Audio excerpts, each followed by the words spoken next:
I want to leap over buildings, want to fly over the shores, faster than a lightning flash, rushing through the cool night air.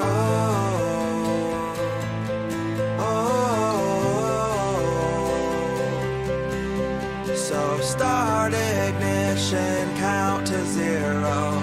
I just wanna be a superhero.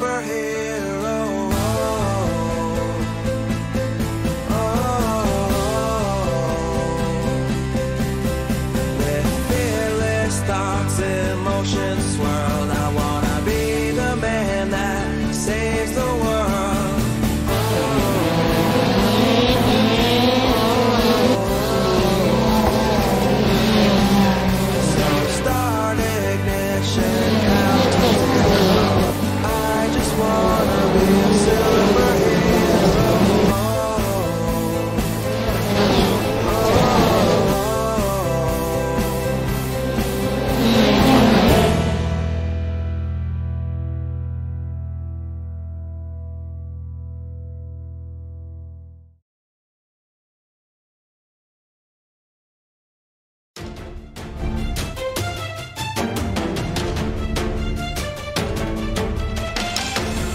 Welcome back, ladies and gentlemen, and also welcome to our friends on YouTube Gaming. We apologize that we had a couple of technical difficulties even. We want to start by showing you a lap here. This is a lap of Gregor Hutu as he was trying to do his second qualifying lap because he didn't actually make the first one here. And, well, Jake, he basically was just so slow through Sector 1. Johnny talked about it a lot. But he just missed apexes. He was almost worried. I'd say nervous, because I've never seen Gregor Hutu struggle in qualifying the amount that he has done today at Road America.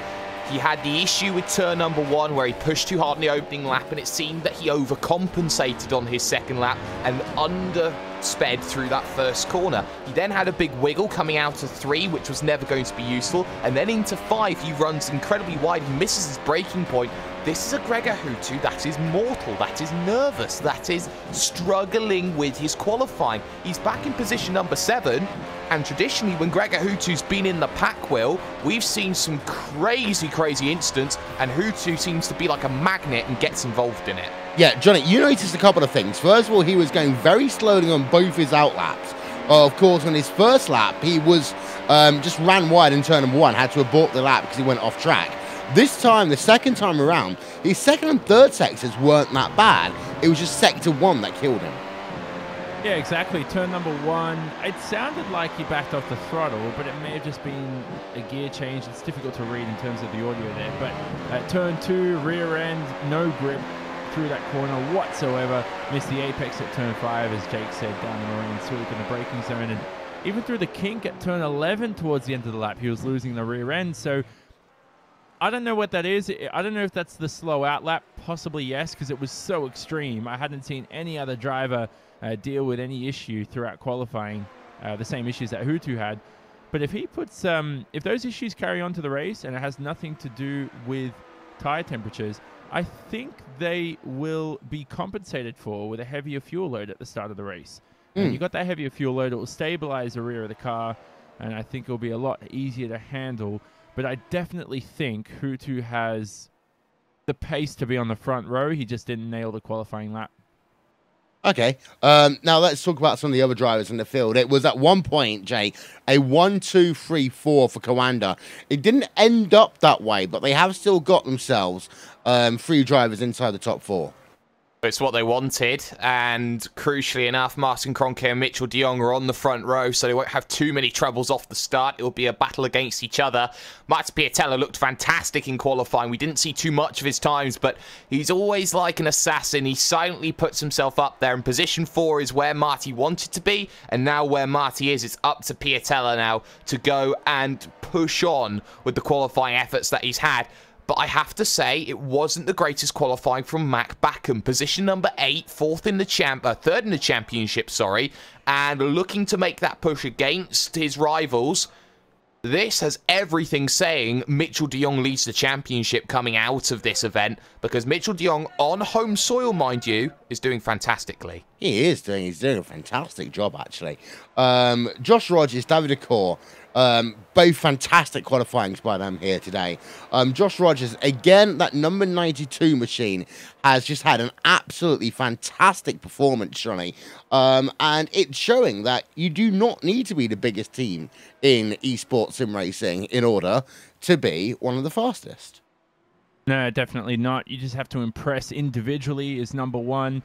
If you have the pace individually and you can set up the car yourself, that's very, very important. But some people think they can get away with it. Guys who are very, what's the word? Is it people who work? I'm having a brain lapse here, Will. You know, people who are interpersonal, I think. Is that what you call it? People who are able to work on their own. Yeah. But, yeah. But when you join a team, and let's say you join a team like Apex Racing UK, a lot of drivers there, we all know that. Man, you don't realize the potential you extract out of yourself. Not just on the track, but off the track as a human being. You develop your character, and you enjoy sim racing a whole lot more than just being on your own, lapping on a server with no one around for 2 hours straight. Let's talk about David Accor for a second as well, Jake, because David Accor is one of those drivers that often doesn't get the credit he deserves. And we talked about the way that they worked in World's Fastest Gamer, and how Orion Race Team and the likes of David Accor, when they have the ability and the time, the opportunity to show up, they can still be dangerous. And this is what I love about Orion. Never, ever, ever put them out of the picture. No, I don't think you can take Orion out of the picture. I think they've been fantastic in the way that, or David Accor definitely has been fantastic in the way that he's bounced back, in the sense that his ability to go from absolutely nowhere in the opening 3 rounds to suddenly vaulting up into position number 6 in qualifying, I think that's amazing. I think this is David Accor where we want to see him. David Accor when he is pushing extremely hard for great qualifyings and being only half a second off a pole position. I think this is the David Accor that a lot of people wanted to see outside of World's Fastest Gamer. We're finally getting it, and the potential for the Frenchman is starting to be attained. Spent a lot of time on our pre-race show talking about, Jake, Apex Racing and how good they've been so far this season. And then I look through and they're not anywhere inside the top 9 at all. What's happened with Apex Racing today? I don't think they suit the circuit. Kevin Ellis Jr., 35.3. Jamie Fluke, 35.3. Peter Berryman, 35.4. I think they were looking for a certain area of pace to start off with, and I think they've just been completely caught out by things, Will. I think it could be something to do with the track temperatures. It was incredibly hot in qualifying, and I think that it leaves Apex on a really difficult platform to stand on. Do I think they'll gain positions in the race? Yes, I think they will. But I think they're going to have to be clever now with their strategy. We know they have that potential to do so. The issue, though, is they've now got to fight through the field the likes of the Ollie Packelas, the Moritz Lohners, the Tommy Erstgaards. That's going to be difficult for them. Especially, Johnny, if you are the number 18 machine of Antoine Hegelin. I know, that's... Oh, God. You just have to rub it in his face. I mean, he's 5th in the championship coming into this round. We should sponsor his onboard camera or something this race, because it's going to be displayed a lot making his way through the field for sure. Okay, it's time for everyone to give me a winner. I'm going to introduce at this point, by the way, social media guy, Connery Maddock. Hello. Who's your winner for this event today? I'm just going to go with Cronke. No explanation needed. Jake. Dracula. Johnny. I'm going to go with Cronke too. Have we done that before this season? 2 people going for the same driver? I think so. I think so. You guys are finally starting to agree with each other. That's all I'm happy about. Ladies and gentlemen, thank you so much for being a part of our pre-race coverage here. Oh, where's your pick? I don't ever do picks. I never do picks. You should know this by now, Johnny. I've done so many years with you. Who's your Formula 1 pick for Q3? You got 1 minute. Let's go Vettel. Let's say Vettel's going to get it. Thank you so much, ladies and gentlemen, for being a part of our coverage here for the 4th round qualifying of the iRacing World Championship Grand Prix Series. When we come back, it will be time for the race. on YouTube Gaming, on RaceSport TV, on iRacing Live, Twitch TV, and Facebook Live. That was the track conditions at qualifying. 26 degrees in the air, 16 kilometers an hour. When we come back, it might all change. So stick with us here on RaceSport TV. 4 races of the iRacing World Championship Grand Prix Series will be completed in the next 2 hours, and all 3 so far have been exceptional. Let's make it 4 fantastic races in a row in the biggest series in esports for open wheel cars. We'll see you in a bit.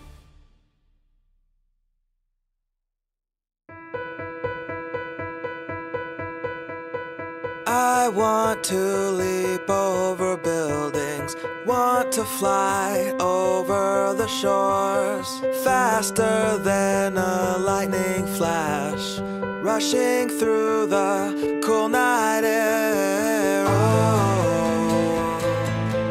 oh, oh. So start ignition, count to 0. I just wanna be a superhero.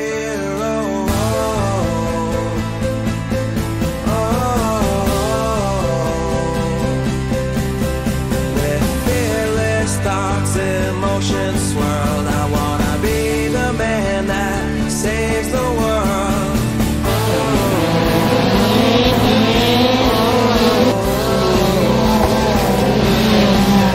So start ignition, count to 0. I just wanna be a superhero.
In 2018 so far, we've had 3 winners in the iRacing World Championship Grand Prix Series in 3 rounds. They have been Martin Kroenke, they've also been Mitchell de Jong, and Mac Backham. It has still been the Koana Sim Sports domination, and we're waiting and wondering if anyone can challenge that team. Today, it's a 1-2 in terms of qualifying for VOS Koana Sim Sports, but Alexei Usiakola loves this track, and he's shown up in 3rd place out of nowhere. Behind, we've got a litany of names. We've got Marty Piatella, he's in 4th. We've then got Joshua Rogers, a fantastic qualifying by him. Biggest disappointment, arguably, of the day is your championship leader of Gregor Hutu, who has had a miserable qualifying and only made it onto the 4th row of the grid. So welcome, ladies and gentlemen, to Wisconsin. Welcome to the home of the Cheeseheads, and welcome to the 4th round of the iRacing World Championship Grand Prix Series. Wolvenson, Jake Sperry, Jonathan Simone, Connery Maddock on social media, and we have got a lot of fun ahead of us. First thoughts there, Johnny. First thoughts, I am looking at the track temperature, 42 degrees, carbon copy of qualifying. We're looking at the same 2 or 3 stop strategies today, so look out for drivers who split that. 1 stop, possible, depends. It's only a 47 lap race, so it'll be hard to judge until those second stops come into play for sure. Really excited for this race. The grid is shuffled, Will, apart from the top couple of drivers. Alexei Usiakola in 3rd. He could provide some spice to the action if he can get ahead of the Koanda cars at the start. Don't forget, it's sort of a medium-ish run down to turn number 1. It's not the longest of the season, but it's not the shortest either. Yeah, and Jake, the thing about turn number 1 here is that it narrows down very quickly. We have seen issues in the past in the first lap of races here. We have seen also pile-ups actually coming up the hill, and that's also a thing worth noting. The final lap, the drivers don't save enough fuel, they can run up the hill, and they can fall all the way back down. And I think the bigger issue for turn number 1 is the fact that we got a southerly direction wind. That's going to be a tailwind heading into turn number 1. They're going to get a massive boost into that first corner. So I'm not surprised to see Gregor Hutu have his issues in qualifying. I'm not surprised at the fact that drivers are going to be struggling into that first corner and maybe pushing a bit too hard, because there's a lot of corners here. It's a very much a 90-degree flowy circuit. The one thing you could argue that Road America lacks is a definitive slow hairpin on this course. Because of that, there's a lot of pressure on these vehicles when they go through the mid to high speed corners, which there are a lot of here on this circuit, and that's going to mean that the wind plays an ever more present factor when it comes to the racing today. Yep, social media, we've got Connery Maddock with us here today. Well, Connery, you've had your work cut out in the first 3 rounds of the championship. We've had breathtaking fights, breathtaking finishes. What do you think the fans on social media are thinking about today? I think if you're watching this race, you've got to be looking at Gregor Hutu starting further down the field that we usually see him, and let's just see if he can work his way all the way back through the field. I did mention it on Twitter that, you know, and you mentioned it in the pre-race as well. This is typically one of Team Redline's favorite tracks. They had a bad qualifying, but let's see what they can do in the race here. Maybe their race pace is a little bit better, as is usually the case. Yeah. And race pace will be all the rage here today, because we talked about it already. It could be 1, it could be 2, it could be 3 stops. The safe money will be on 2 here today as we look at Gregor Hutu. But in my head right now, Jake, I've got a race. 1998 Hungaroring. Michael Schumacher. Yes. Yeah. I think that you do, and I think that that definitely comes into mind when you get into this race, because it is going to be about how do I get back through the field. A lot of drivers haven't had the best of qualifyings. Apex have been off of the pace here today, and they need a lot of work to get back through, especially a certain Antoine Higeland, who's got his championship position of position 5 to think about. I think this is a chance for a lot of names to step up to the plate and show what they're worth. I also think today, Will, that there is a chance that we may see a few drivers unhappy when they head towards the quoted month of May. Yes, indeed so. Let's run you through then your starting grid for this afternoon's race, the 4th round of the iRacing World Championship Grand Prix Series. And out front, it is Martin Kroenke who leads. by almost a quarter of a second over Mitchell de Jong in terms of those qualification results. Alexei Usiakola, Marty Piatella, they are row number 2 here today, and all finish front row. Second row of the grid even. As we cycle on back, you'll see that you've then got Joshua Rogers, David Akor, and then Gregor Hutu, Mac Backham on the 4th row. And don't forget, Hutu and Backham have had their issues over the course of the last couple of weeks. Further back, you've got yourself Daniel Arndt Wensing. Fantastic qualifying by here. Marcus Jensen, a fascinating 5th row. They could disrupt the apple cart here today. Kazuki Mishima, Tommy Oscar, they are row number 6. Row number 7, Moritz Lohner and Ollie Pakula. Row number 8 is Kevin Ellis Jr. and Pastis Gergis. And then you got yourself Jamie Fluke, Mogar Filo, Peter Berryman, and David Williams rounding out your top 20. As the rest of the qualifying results come up on your screen as we speak, there are 31 drivers who are going to be racing here today. 2 didn't set times, Antoine Heglin and Ilka Happala. And now we wait. It's that famous phase of the race where we sit there and we think about what is going to happen next. And we don't know what is going to happen in this 4th round of the iRacing World Championship Grand Prix Series, because it's been so interesting so far. We've had so many storylines. We've got the Coanda streak continuing. It's been over a season now that Coanda have won every single race. But Martin Kroenke has at point looked vulnerable. They are now lining up on the starting grid. They are getting ready to go racing. The lights are revved. The lights are green. We are live. We are green here at Road America as the cars, they will storm themselves now down in towards turn number 1 for the first time. There's a little bit of jostling, a little bit of movement going on track. But Martin Kroenke has not had himself the best start to this race. He's lost himself 2 places already. One driver who has also had a pretty bad start was Alexei Usiakola. From the race lead, Martin Kroenke is down into P number 4, and there's stuff going on all around the track. We've got a big crash down the rear part of your field. We've got 4 drivers involved: Moritz Lohner, Ollie Pakula, David Akor, and Marcus Jensen there, Jake.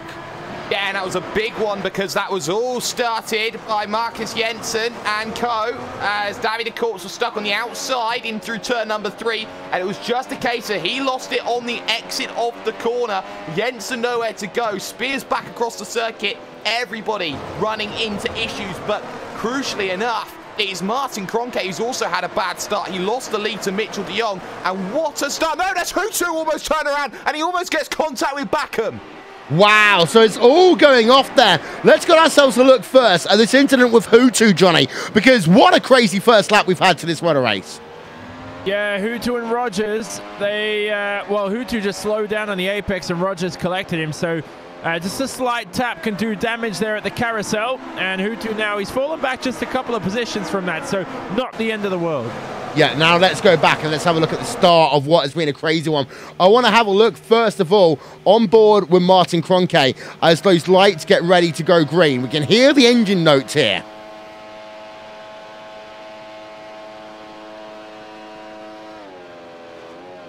Oh my word, he just bogged himself down on the line there, Johnny. Yeah, people had really different starts as well. Piatella had a great jump. Daniel Arndt Wensing, though, if you look at him into turn 1, I'm not sure if he missed his braking point. It was overly aggressive, but it paid off for him so far. He's now down in 11th, but he just stormed into the first corner and avoided contact. Hutu was one of the drivers around him. Yeah, and they were going 3 wide down in towards turn number 1. You can see Hutu and Rogers, they were going side by side, and wow, that was Wensing then. He completely overshot. He got taken out then. Gregor Hutu down at the start of that motor race. Let's have a look one more time now. Let's go on board with Gregor Hutu at the start of this one. There's the first incident, down in towards turn number 1, and then there's going to be a second. You see then the driver Wensing just storming down his inside. I mean, Hutu, he's the luckiest man in the world right now, Jay, just to be on the racetrack. I wonder how many lives that the cat has used. There's damage on the front wing, I think, for Gregor Hutu. That's not going to be helping him in the long run as he looks to chase down Rogers and Backham. But yes, a very lucky lad as things stand in the opening part of the race. But there have been drivers who have been making positions forward. Antoine Higlan, after a lap, is plus 13 positions, and now he's looking further forward at Yao Vaz for P15 out on circuit. Peter Berryman just in front as well, so in fact for P16. Antoine Higlan has really capitalised from that lap 1 drama. Yeah, so let's actually have a look on board right now with the driver of Antoine Higlan. Actually, he might try and see if he can have another 1 or 2 as they work themselves up the hill here. Fantastic stuff by the driver of Antoine Higlan as he comes towards turn number 1 again. Now up into P number 17 in the Apex Racing UK machine. And, well, doesn't get anything there in turn number 1, but he's got the opportunity again into turn number 5. He's always dancing and praying and just messing around, it seems. Almost like a cat with a toy then, as he's working himself now with Yao Vaz. They come down towards turn number 5. Yao Vaz does have the DRS open. It's going to be 1 driver going past David Williams and maybe 2. Antoine Higlan tries on the run down towards turn number 6, and he's actually going to get himself alongside and will get himself now past. Oh, he might just push him off track there, Johnny. Oh, goodness. Not deliberate. Williams had to get out of the way. Where's Williams now? He's lost a couple of seconds, hasn't he? He's even behind Dion Burgess. Yeah. Oh, goodness. Higlan, that's a very difficult braking zone, by the way. So that's, you know, obviously Higlan's fault, but it's not like he did it intentionally. It's so easy to lose the rear end. It's an uphill braking zone, and you have to trail brake too, and he's into the wall, and he's almost taken out Williams. A couple drivers behind too have to take avoiding action. Wow, so after having such a good start to this motor race, it's all gone so wrong then for that driver of Antoine Higlan. We're going to see, actually we're going to look on board with David Williams. We'll see it here. We'll just see the spin, and then having to go onto the grass into the King. And the King's a scary enough corner as it is anywhere there, Jake. And then to have to go onto the grass is just horrible. Antoine Higlan, let's have a look. One more replay with him right now. He just lost it on the white line. He did, and I think that Antoine Higlan was pushing, and Antoine Higlan, he saw he had that mistake earlier. I wonder how much damage he caught with the contact with David Williams, so I think that he was trying to find his levels. So easy for that to be lost. Lap 4, DRS was in activation on the last lap by, but very crucially, you got 2 battles at the front, and both of which are looking at a second. Mitchell de Jong has now got Martin Kroenke behind him within a second. Marty Piatella has Alexei Usiakala just about within the second as well. So both of them will use that push to DRS zones here at the Circuit of Road America, and also the battle for P5 hotting up as well. Josh Rogers on the rear of Matt Backham. Yeah, so we just showed you the gap. It was 7 tenths of a second between Mitchell de Jong and Martin Kroenke behind. You then also got the scrap going on between Marty Piatella and Alexei Usiakala. That one is the one that is going on for P number 3 on track right now. The gap is 9 tenths of a second then. Backham is just outside of DRS range to Alexei Usiakala. And to give you the update, by the way, for those of you wondering about your championship leader, Gregor Hutu, he is still in P number 7. So no moves made up so far, Jake, for the number 66 Team Redline machine. No, but he's got the number 1 machine behind, hounding, and that is, of course, VRS Koanda SimSport newest recruit. It is the Norwegian Tommy Østgaard, and Østgaard wants to make a name for himself. How do you do that? Well, you start attacking the 5-time world champion. That's how, into turn number 1. Never going to be close enough to make the move. Trying to also gap himself from Umashima, Jurgis, Wensing, and Ellis Jr. all there in the mix. So I think that Tommy Østgaard wants to make the move now more rather than later. He is +4 for the day, though. Right now, he wants to make that position number 5, but the issue that he has is that Hutu is just about in range of Josh Rogers, enough so that Østgaard has to wait. Yeah, we've seen before that the DRS doesn't always work as well for the Team Redline drivers when they're in traffic, and actually that was one of the biggest issues last time out in terms of Team Redline sometimes struggling when they're in that traffic. However, what we've got right now is Østgaard. He is pushing, but he's not able to get close enough to the rear of the number 66 machine of Gregor Hutu. Behind, you've got yourself Kazuki Mishima running himself in P number 9 right now. So continuing with that good run of form that you've had, as Daniel Bieder and Ilka Harpana looks as though that they might have both had an issue because they've just fallen down our timing and scoring screens. We'll get you an update on that one shortly. There's a lot of mini battles going on. That's the thing you often see at this track, Johnny. It's about mini battles, one-on-one, mano-a-mano. Well, the one that I'm looking at right now is Daniel Ernst Wensing, because he's got himself Kevin Ellis Jr. hounding behind. He does.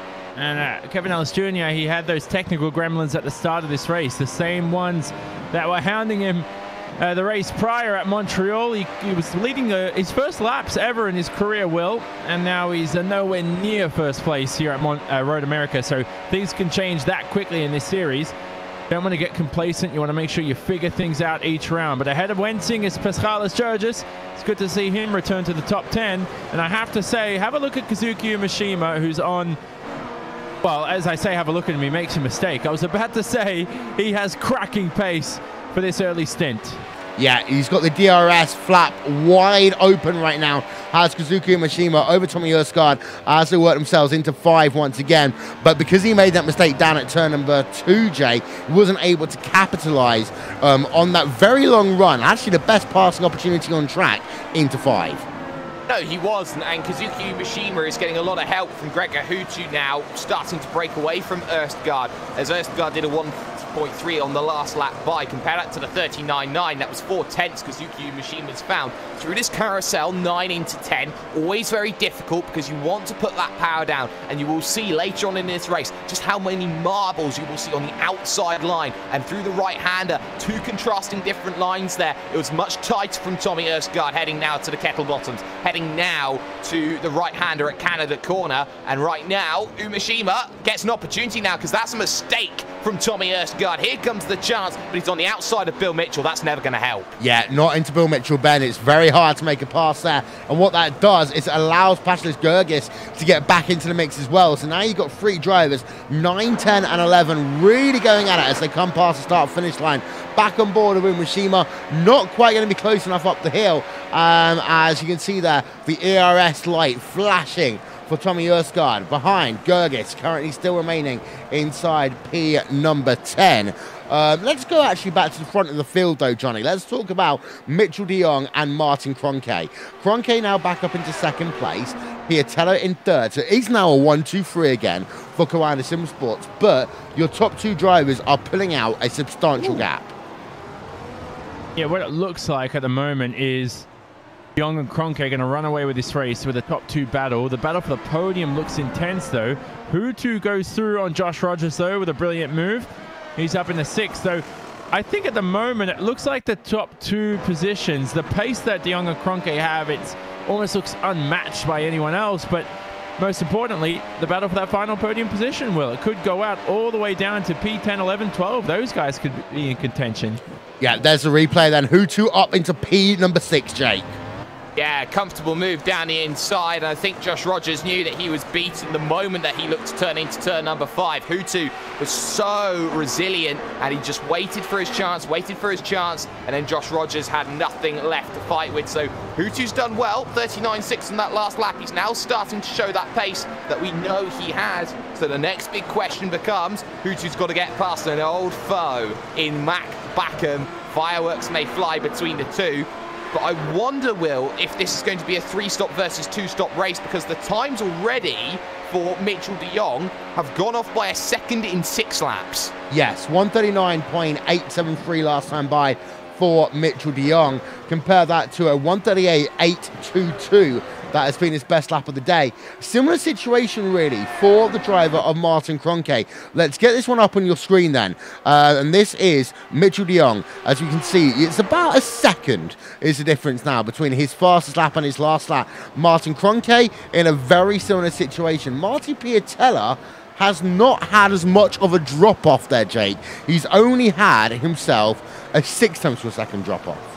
And that's just indicative of his style. He's very much a smooth operator. If ever there was the word, as Alexius Yakula goes off behind, he was pushing to try and get to Matti Piatella to break the Coanda lock on the podium. So Alexei Usiakala, he's pushing hard, but I think that's Matti Piatella's style. He loves saving those tyres, and we've seen him go for the 2-stop and the 1-stop in the past. So I think Piatella will be on that alternative strategy, the 2-stop today, to try and get his nose in between Kroenke and de Jong, who currently sit 3 seconds down the road, if not 4.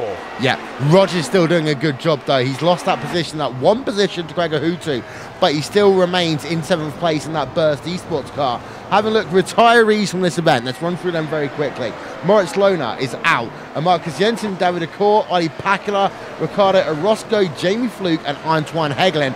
Most of those drivers, of course, Johnny, was down to that first lap. But again, the likes of David Acor, Ollie Pakula out of the event early on does not bode well, not even for their championship in terms of retaining a license at this point. No, it doesn't. So they have to think of the big picture. It's ultra important. The big picture of this race is that 3-stop strategy. It opens around lap 11 onwards, so you'll see drivers entering as early as that point in this race. Kroenke was within 0.2 of de Jong Will going into turn number 1. He did butcher the exit of turn 3 onto this very long straight. I love the downhill braking zone here at turn 5. And then look at how the track rises. This is a very unique Challenge Road America. It's a long lap too as well. And this is a corner at turn 7. I hate it. You just want to go full throttle through there, but if you do, you're going to end up in the concrete wall. So you can't do that. You can try. It's a bit like, in some ways, it's a bit like trying to master a Rouge back in the day. But you can't. You may be in qualifying if you're very lucky, but never in race pace. You just can't. You don't get the grip or anything. I will say one thing, though. Alexei Usiakala, who've been riding on board of him. He does have a big wiggle, though, on the exit then of the carousel, Jake. I was about to say that he was going to put the pressure on Matti Piatella. He can't do so now this lap. He's lost his opportunity. Yeah, and the dirty air effect certainly comes in through the carousel. It's one of the toughest corners to get a run out of because you're always scrapping with the dirty air effect, the turbulence, as you try and go through. And I think that Alexei Usiakala's got to have the better run, the better opportunity at turn number 4. Pay attention, though, back to the front of the field because Martin Kroenke is relatively within range. He needs to be within about 0.3 of a second. And on that lap, he was a lot slower. 140.2 meets a 140.1. The gap opens to half a second. So if he wants to challenge here on lap 10, he's got to make a really bold effort of things. I'm not sure he's in a position at the moment to do so. I think he may want to wait for the stops to happen before he decides to try and make a move or not. But it is worth noting that your top 2 drivers are continuing to put away from 3rd, 4th, 5th, etc. on track. Last time by, Piatella was almost 0.3 of a second slower than Martin Kroenke. And the previous lap attempt slot, yes, he was fast on lap number 7, but in the big picture side of things here, it is your top 2 drivers. They are breaking away in the 4th round of the iRacing World Championship Grand Prix Series. Don't forget, live timing and scoring is available. Visit racebot.tv/timing. You can also get social alerts /RacebotTV on Facebook, at RacebotTV on Twitter. Having a look right now, and the battle going on between Matt Backham and Gregor Hutu. Hutu has closed, but then he can't do anything, Johnny. He's stuck right now behind the driver of Matt Backham, and you've got to wonder how hard Hutu is going to try and force the overtake. Yeah, I mean, you're right. It's a decision he has to make. If he's going for a 3-stop, now would be a good time to undercut Matt Backham. They just have to consider that. The lap time and the pace, it's not too bad, is it? We discussed it before. Hutu a 40.5 last time around. His best lap at 39.5. So definitely looks like a 2-stop race in terms of pace at the moment. Don't forget as well, it's a very is an understatement. It is an extremely long pit lane. It's like traveling through the Sahara Desert almost and then rejoining the racetrack. It's like driving through Dubai, or like walking through Dubai Airport, which I did just the other day. And, is that what you did? Oh, yeah. It's a long trip, shall we say. Daniel learned one thing. Let's go on board of him. Currently running himself in P number 15. Qualified very well, Jake. He's now putting pressure on Yao Vaz for 14th place, but he's lost a number of places since the start of this motor race from that number 4 Radicals Online machine. Yeah, he has lost a number of places, and Daniel Arendt, he's been struggling a lot trying to get himself back into play. No damage on that machine, just looking to try and push forward. And you look at Yao Vaz in front. The issue is that for Yao Vaz, there's Paul Ilbrink in front as well. Ilbrink is one of those drivers who consistently finishes, and that's why he continues to retain a license. I think that Wensing needs some help from Ilbrink. Back up Yao Vaz, try and make that move that way, more rather than the other way, which he is trying so desperately to do on his own accord. So basically wait until the pit stops a little bit, try and work with Ilbrink, get a bit of strategy going on maybe, Jake, and see whether if they do the undercut, maybe Ilbrink can just lift off the throttle a little bit down at the carousel, and a couple of attempts per second is all it's going to take around this track. It is, and you recognise that you're going to gain, what, a second and a half in terms of the tyre life per lap at this stage, and it's only going to get better and better the longer this race goes on. You've got to think about maybe trying to switch to the 3-stop, because that could work right now for a Daniel Laurent Wensing. He needs something just to light up the shells a bit more, bring himself back into play. And I wonder here who's going to die first at the end of lap 11. We are starting to hit that window, Will, of now looking, okay, who is going to dive onto the 3? If not, we wait for the 2. Yep, the window is now open for those drivers on a 3-stop strategy. As we see the moves and shakers in this event so far today, by the way, Tommy Usgaard is up 4 places. Paul Ilbrink, we need to give him some props here, because away from our screens, he is up 11 places here today. Paul Ilbrink is being Paul Ilbrink at basically his absolute best. And I remember there was a race during that you and I commentated back at Spa, which Paul Ilbrink called his best ever race. He's having another fantastic one here today. Yeah, he is. Go Paul Ilbrink. He's 36 years of age. He's been playing racing games since the 80s. I didn't even know they had racing games in the 80s, Will. What did they have then? I don't even know what he was doing, but he's been sim racing for decades upon decades, and here he is racing in the World Championship, the elite World Championship of sim racing, the only one where you get the best talent on offer. And he's currently holding back 2 hungry drivers of Yao Vaz and Daniel Laurent Wensing. Yao Vaz, he's a dad, and he's hopefully has a kid on his lap right now experiencing this, because he might grow up to be a world champion in the future. I'll tell you what, I love the fact also here, Johnny, that we've got 2 of the oldest teams in the history of the iRacing World Championship Grand Prix Series, Radicals Online and Orion Race Team. They're going at it again, and I love when these 2 teams fight so much. Yeah, I know. And it's, oh, is Ilbrink, oh, he got so tail happy on the exit, and that sort of distracted me from your point for a second, Will. Doesn't want me to discuss how iconic Radicals and Orion are, but Orion, same livery as always too. It's always good to see. We've got a driver. If you gave these guys a dilemma right now, as they look very close as Wensing enters the pit lane, if you told Yao Vaz, hey, your kid's crying, whatever, and you're leading the race, you got 5 laps to go, would he actually stop to the side and help his kid? It's a would you rather question. I'm not even going to answer that question, because otherwise I'll probably be barred from having children later on in my life. Daniel Wensing on pit road then, making his first stop of the day. Now, this is the second Radicals Online driver on towards pit road, Jake, because Mo Garfilo has already pitted, and it looks as though, actually, we've got 3 Radicals Online drivers on. No, actually, that's David Williams. I'll take that one back. I got a little bit confused with the colours there. 3.7 second stop then from Daniel Wensing, and David Williams out and away. Longest stop by him, 7.9. So some damage to him earlier on, taking the opportunity maybe to switch onto the 3-stopper.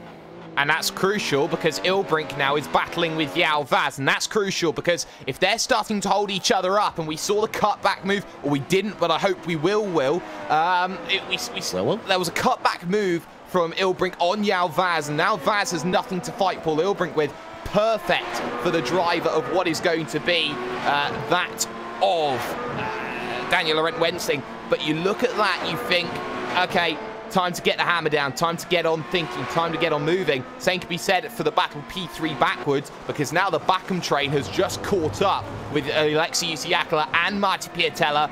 Time to think, if you're Mac Backham, okay, time to pit. We can gain some positions now. I don't want to be stuck behind the Dracula, especially when he can back me up into the 5-time world champion and championship leader.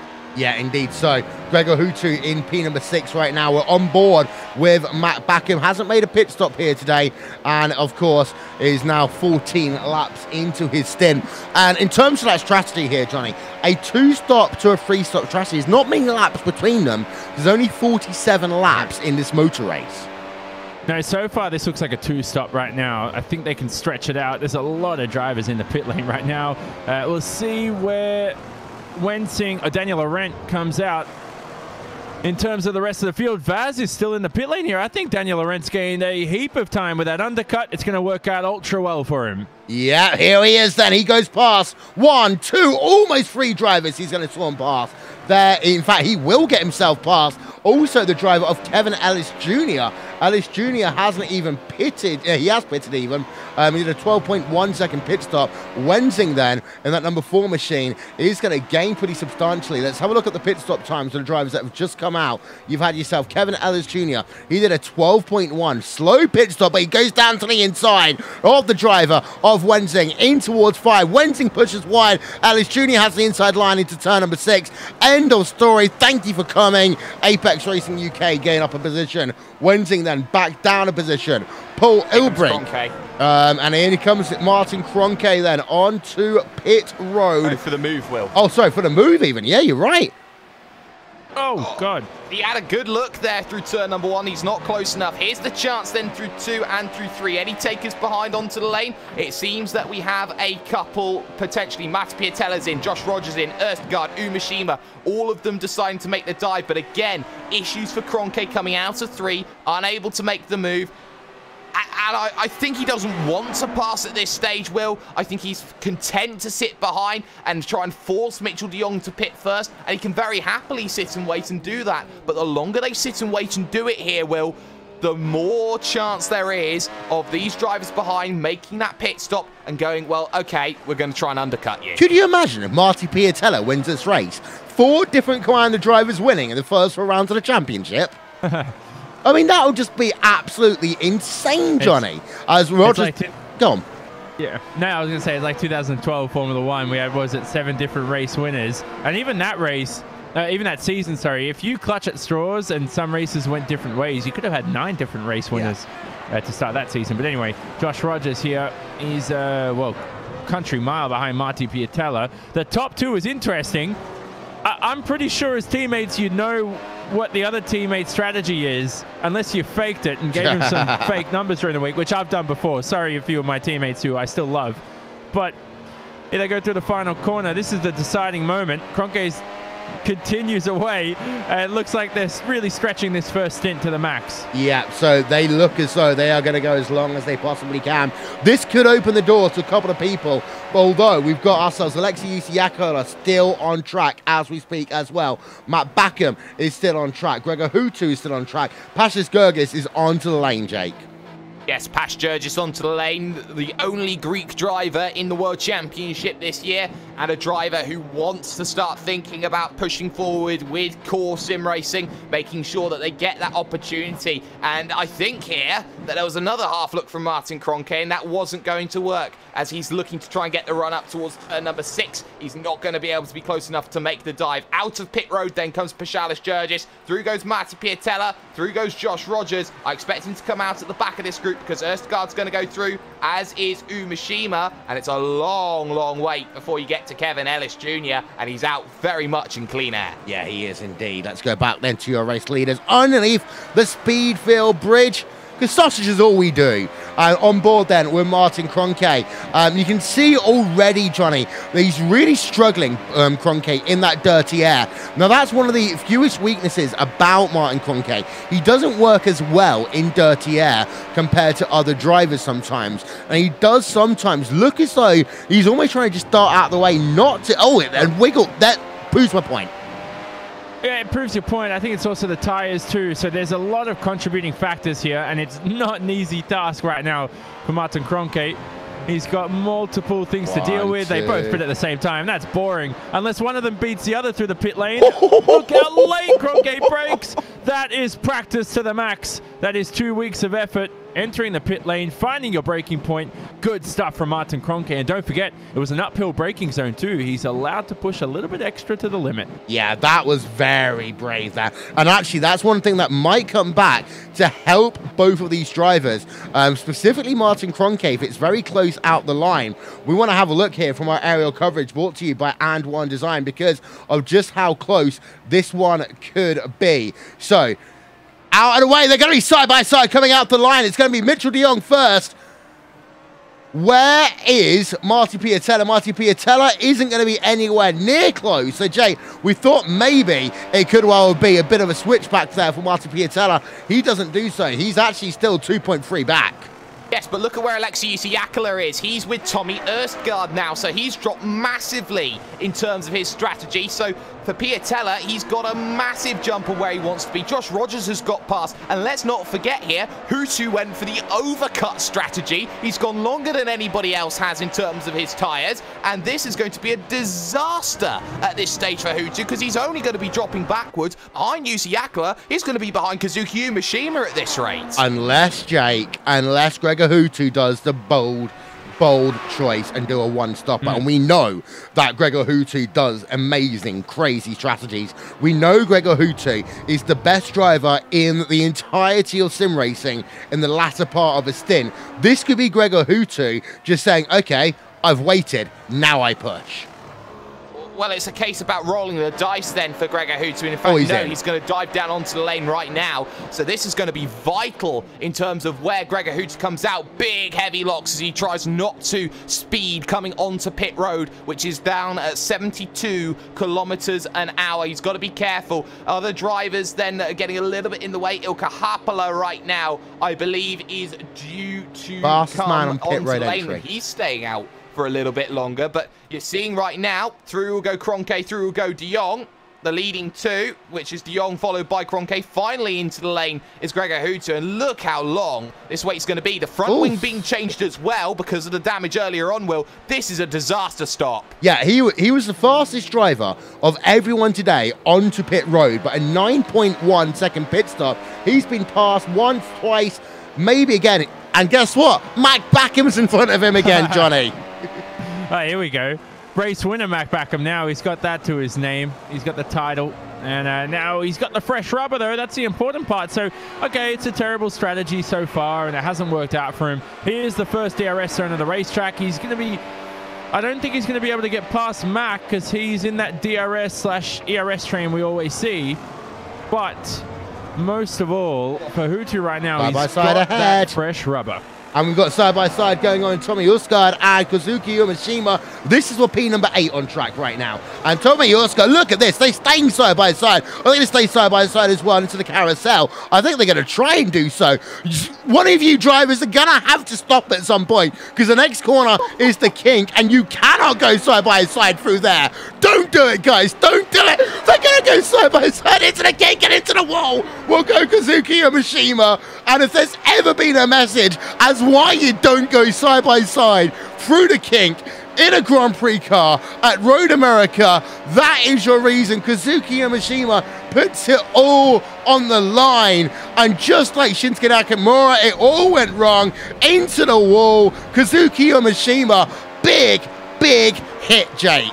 And damage. He has to come down in and get a stop. There's no fast repair. There's no T-car. That's probably going to be it. You break it, you bought it. And Umeshima, he was stuck on the outside there. Erstgaard was going to come back at him. He was going to go for the inside. It was not covered by Umeshima. He needed to move to the inside. He couldn't do it because of the wiggle off of the corner. And you can see him testing out the steering. Is it okay? Can I manage with this? Can I go forward with it? The answer is no. He was stuck out, hung out to dry. Umeshima, he really needs to let off the brakes there. I can't blame Erstgaard for that move because I would have done it in that situation. Yeah, and there's a replay from the rear of Tommy Erstgaard. Johnny, I've seen many a crazy moment in the iRacing World Championship Grand Prix Series. No! That's Hutu making contact with Backham. Again. And they're going to maybe do it again. Oh, you don't go side-by-side through 7. It's like the cheap man's version of the kink. And here they go. Hutu concedes. That's experience there. I think Umeshima has experience, but he's just a little bit more crazy, isn't he, in the cockpit? I like that, though, from Kazuki.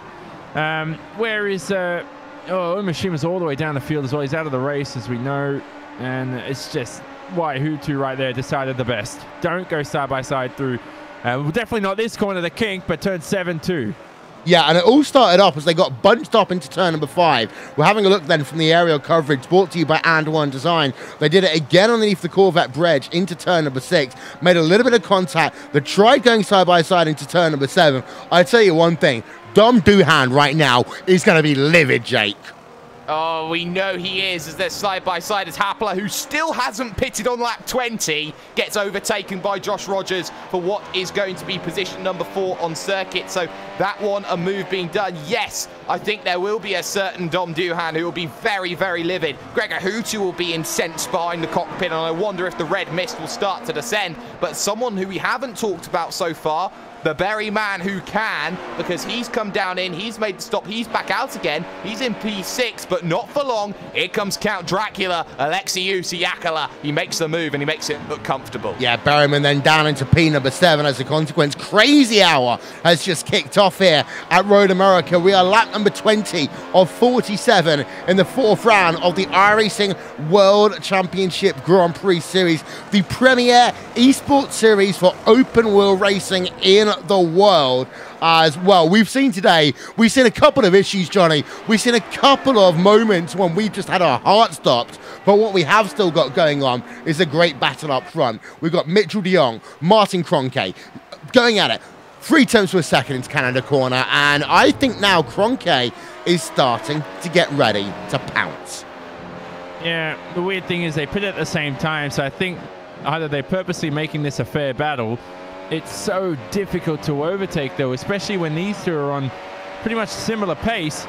It did come down to the start, didn't it, Will? Because we don't know right now if Kroenke can slot his way past and get a bit of clean air. Can he actually break away from Mitchell de Jong? Because if Mitchell de Jong's about 1 or 2 tenths slower, that's enough to hold the advantage in the lead. If he's about half a second slower a lap, we'll say so long to that first position, which he's not.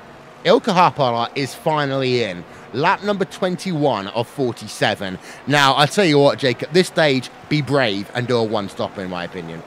He's got no other alternative. Ilkka Haapala's got absolutely nothing to lose here in terms of his racing. So I'd say by all means go out there and try a one-stop. 26 laps on tyres. He'll have less fuel in the vehicle, so the tyres will be easier work through this second stint. I think Ilkka Haapala is going to try it, and let's see what happens. But here comes Gregor Houtu to the outside of Mac Backham. He'll have to try at 5. He's going to sit and wait, try and go for the up and under like he tried last time. He's now going to look for side-by-side. He'll get side-by-side into turn number 6. And he tries to shut the door. There's contact. Both of them get turned off. Backham gets turned around. And suddenly threading the needle is Kevin Ellis Jr. And again, they make contact. And now it's Coander's turn to be Mr. Angry Man. Well, yeah, last time around, it was Gregor Houtu who had to pay the price. This time around, it's Mac Backham that goes off. The battle between Mac Backham and Gregor Houtu continues. And I will say, I want to have one more look before I say this without any form of duration here,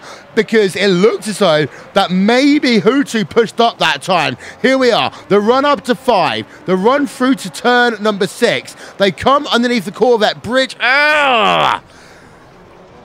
You know what? I'm going to have to stop saying that's a 50-50 move there, Johnny, because it looks like a 50-50 move, but Backham and Houtu need to learn to give each other racing room, because that's the one thing they didn't do there. Yeah, that's a difficult one to judge.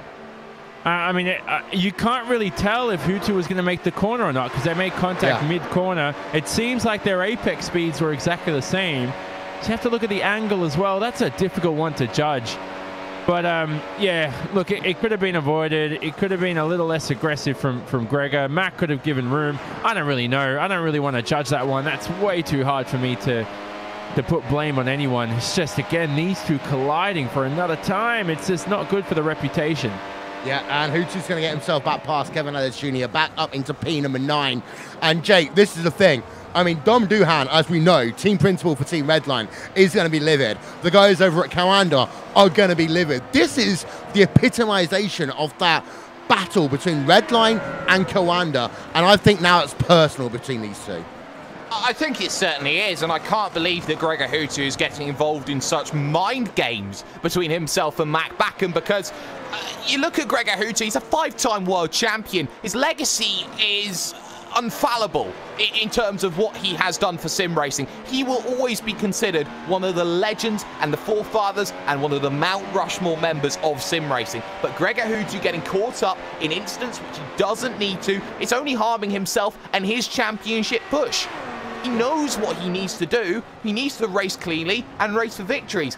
If he keeps scrapping with Matt Backham like that, there's not going to be a championship at the end of the year. It's going to be a third year without Redline taking a title, and Gregor Houtu has to learn this very quickly. Otherwise, Gregor Houtu is going to get involved more and more, and stewards may be asked about. Yeah, and that's the whole thing now. I mean, I'm sure there will be a protest from both Coanda and also from Redline after this event, and it's going to be one we absolutely hate it, Johnny, when we have steward decisions that overturn and create penalties and situations. But I mean, honestly, we're at a point now where these two almost need to just sit down and just talk it out.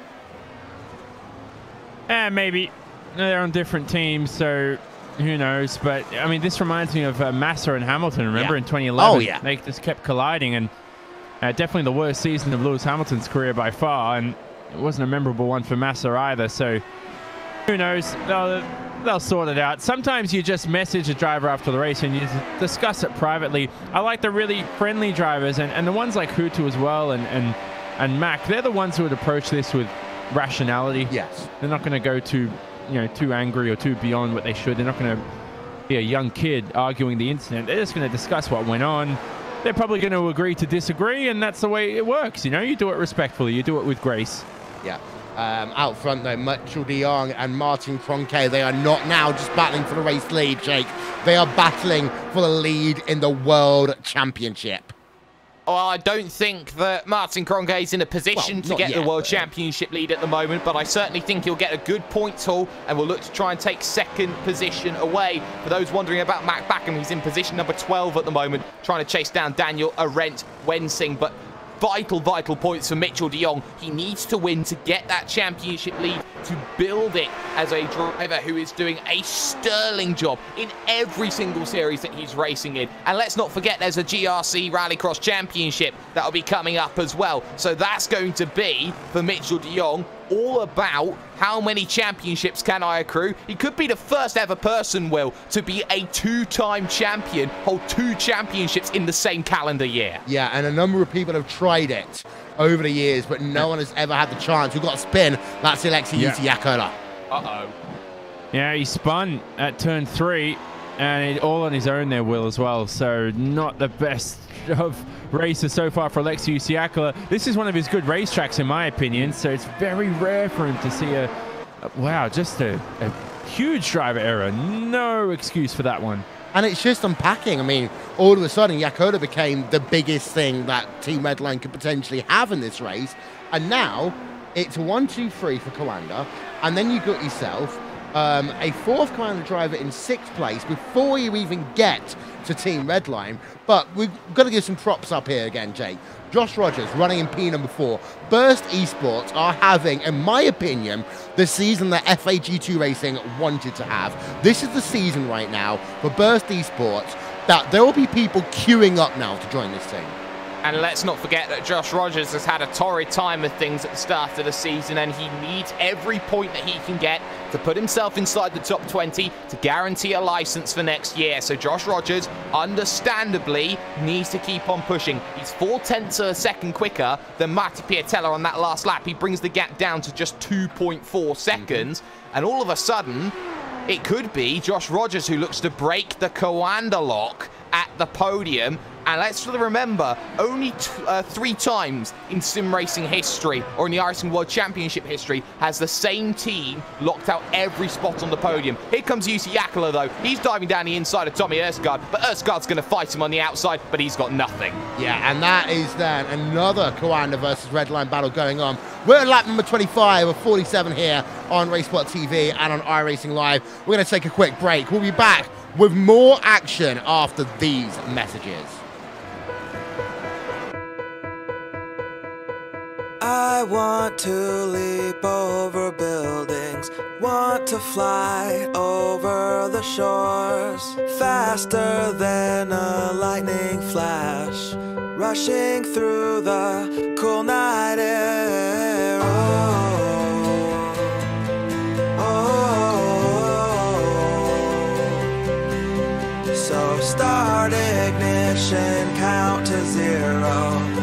I just wanna be a superhero.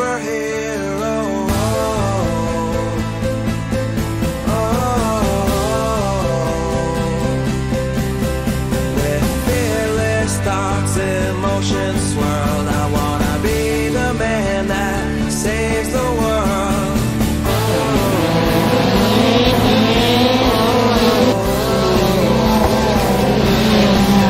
So start ignition, count to zero. I just wanna be a superhero.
We're back, ladies and gentlemen, and we have a pass for the race lead. We're showing it to you now on the replay.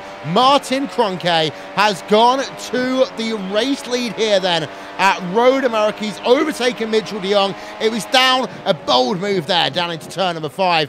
And Kroenke said, you know what, I've had enough sitting behind. The two drivers, they go wheel to wheel through turn number 5 in towards turn number 6. But the pass has been made, Jake. Yes, and I didn't know that Martin Kroenke went to the Alexander Thebes School of Overtaking. Do it when nobody's watching you. And he did exactly that. So Martin Kroenke with the race lead, 0.6 of a second. So now it's Mitchell de Jong's turn to go, okay, can I hang? Can I hold up with Martin Kroenke? I think Mitchell de Jong knows that he's got a tall order now to stay with Kroenke. A Kroenke who was almost 0.3 of a second quicker in qualifying. I think this is a Martin Kroenke who's waited for the gap and now has decided, you know what? Nah, I'm bored now. Let's race. Yeah, oh, there could be another thing there as well, Johnny. We talk about the fact that this is one of the longest tracks that we go to all season. It's also one of the tracks where we have ourselves the ability to maybe think a little bit about fuel, because these drivers are on throttle quite a bit here and they need to be careful with their fuel strategy. And I think Kroenke was just waiting to hit a number. Possibly.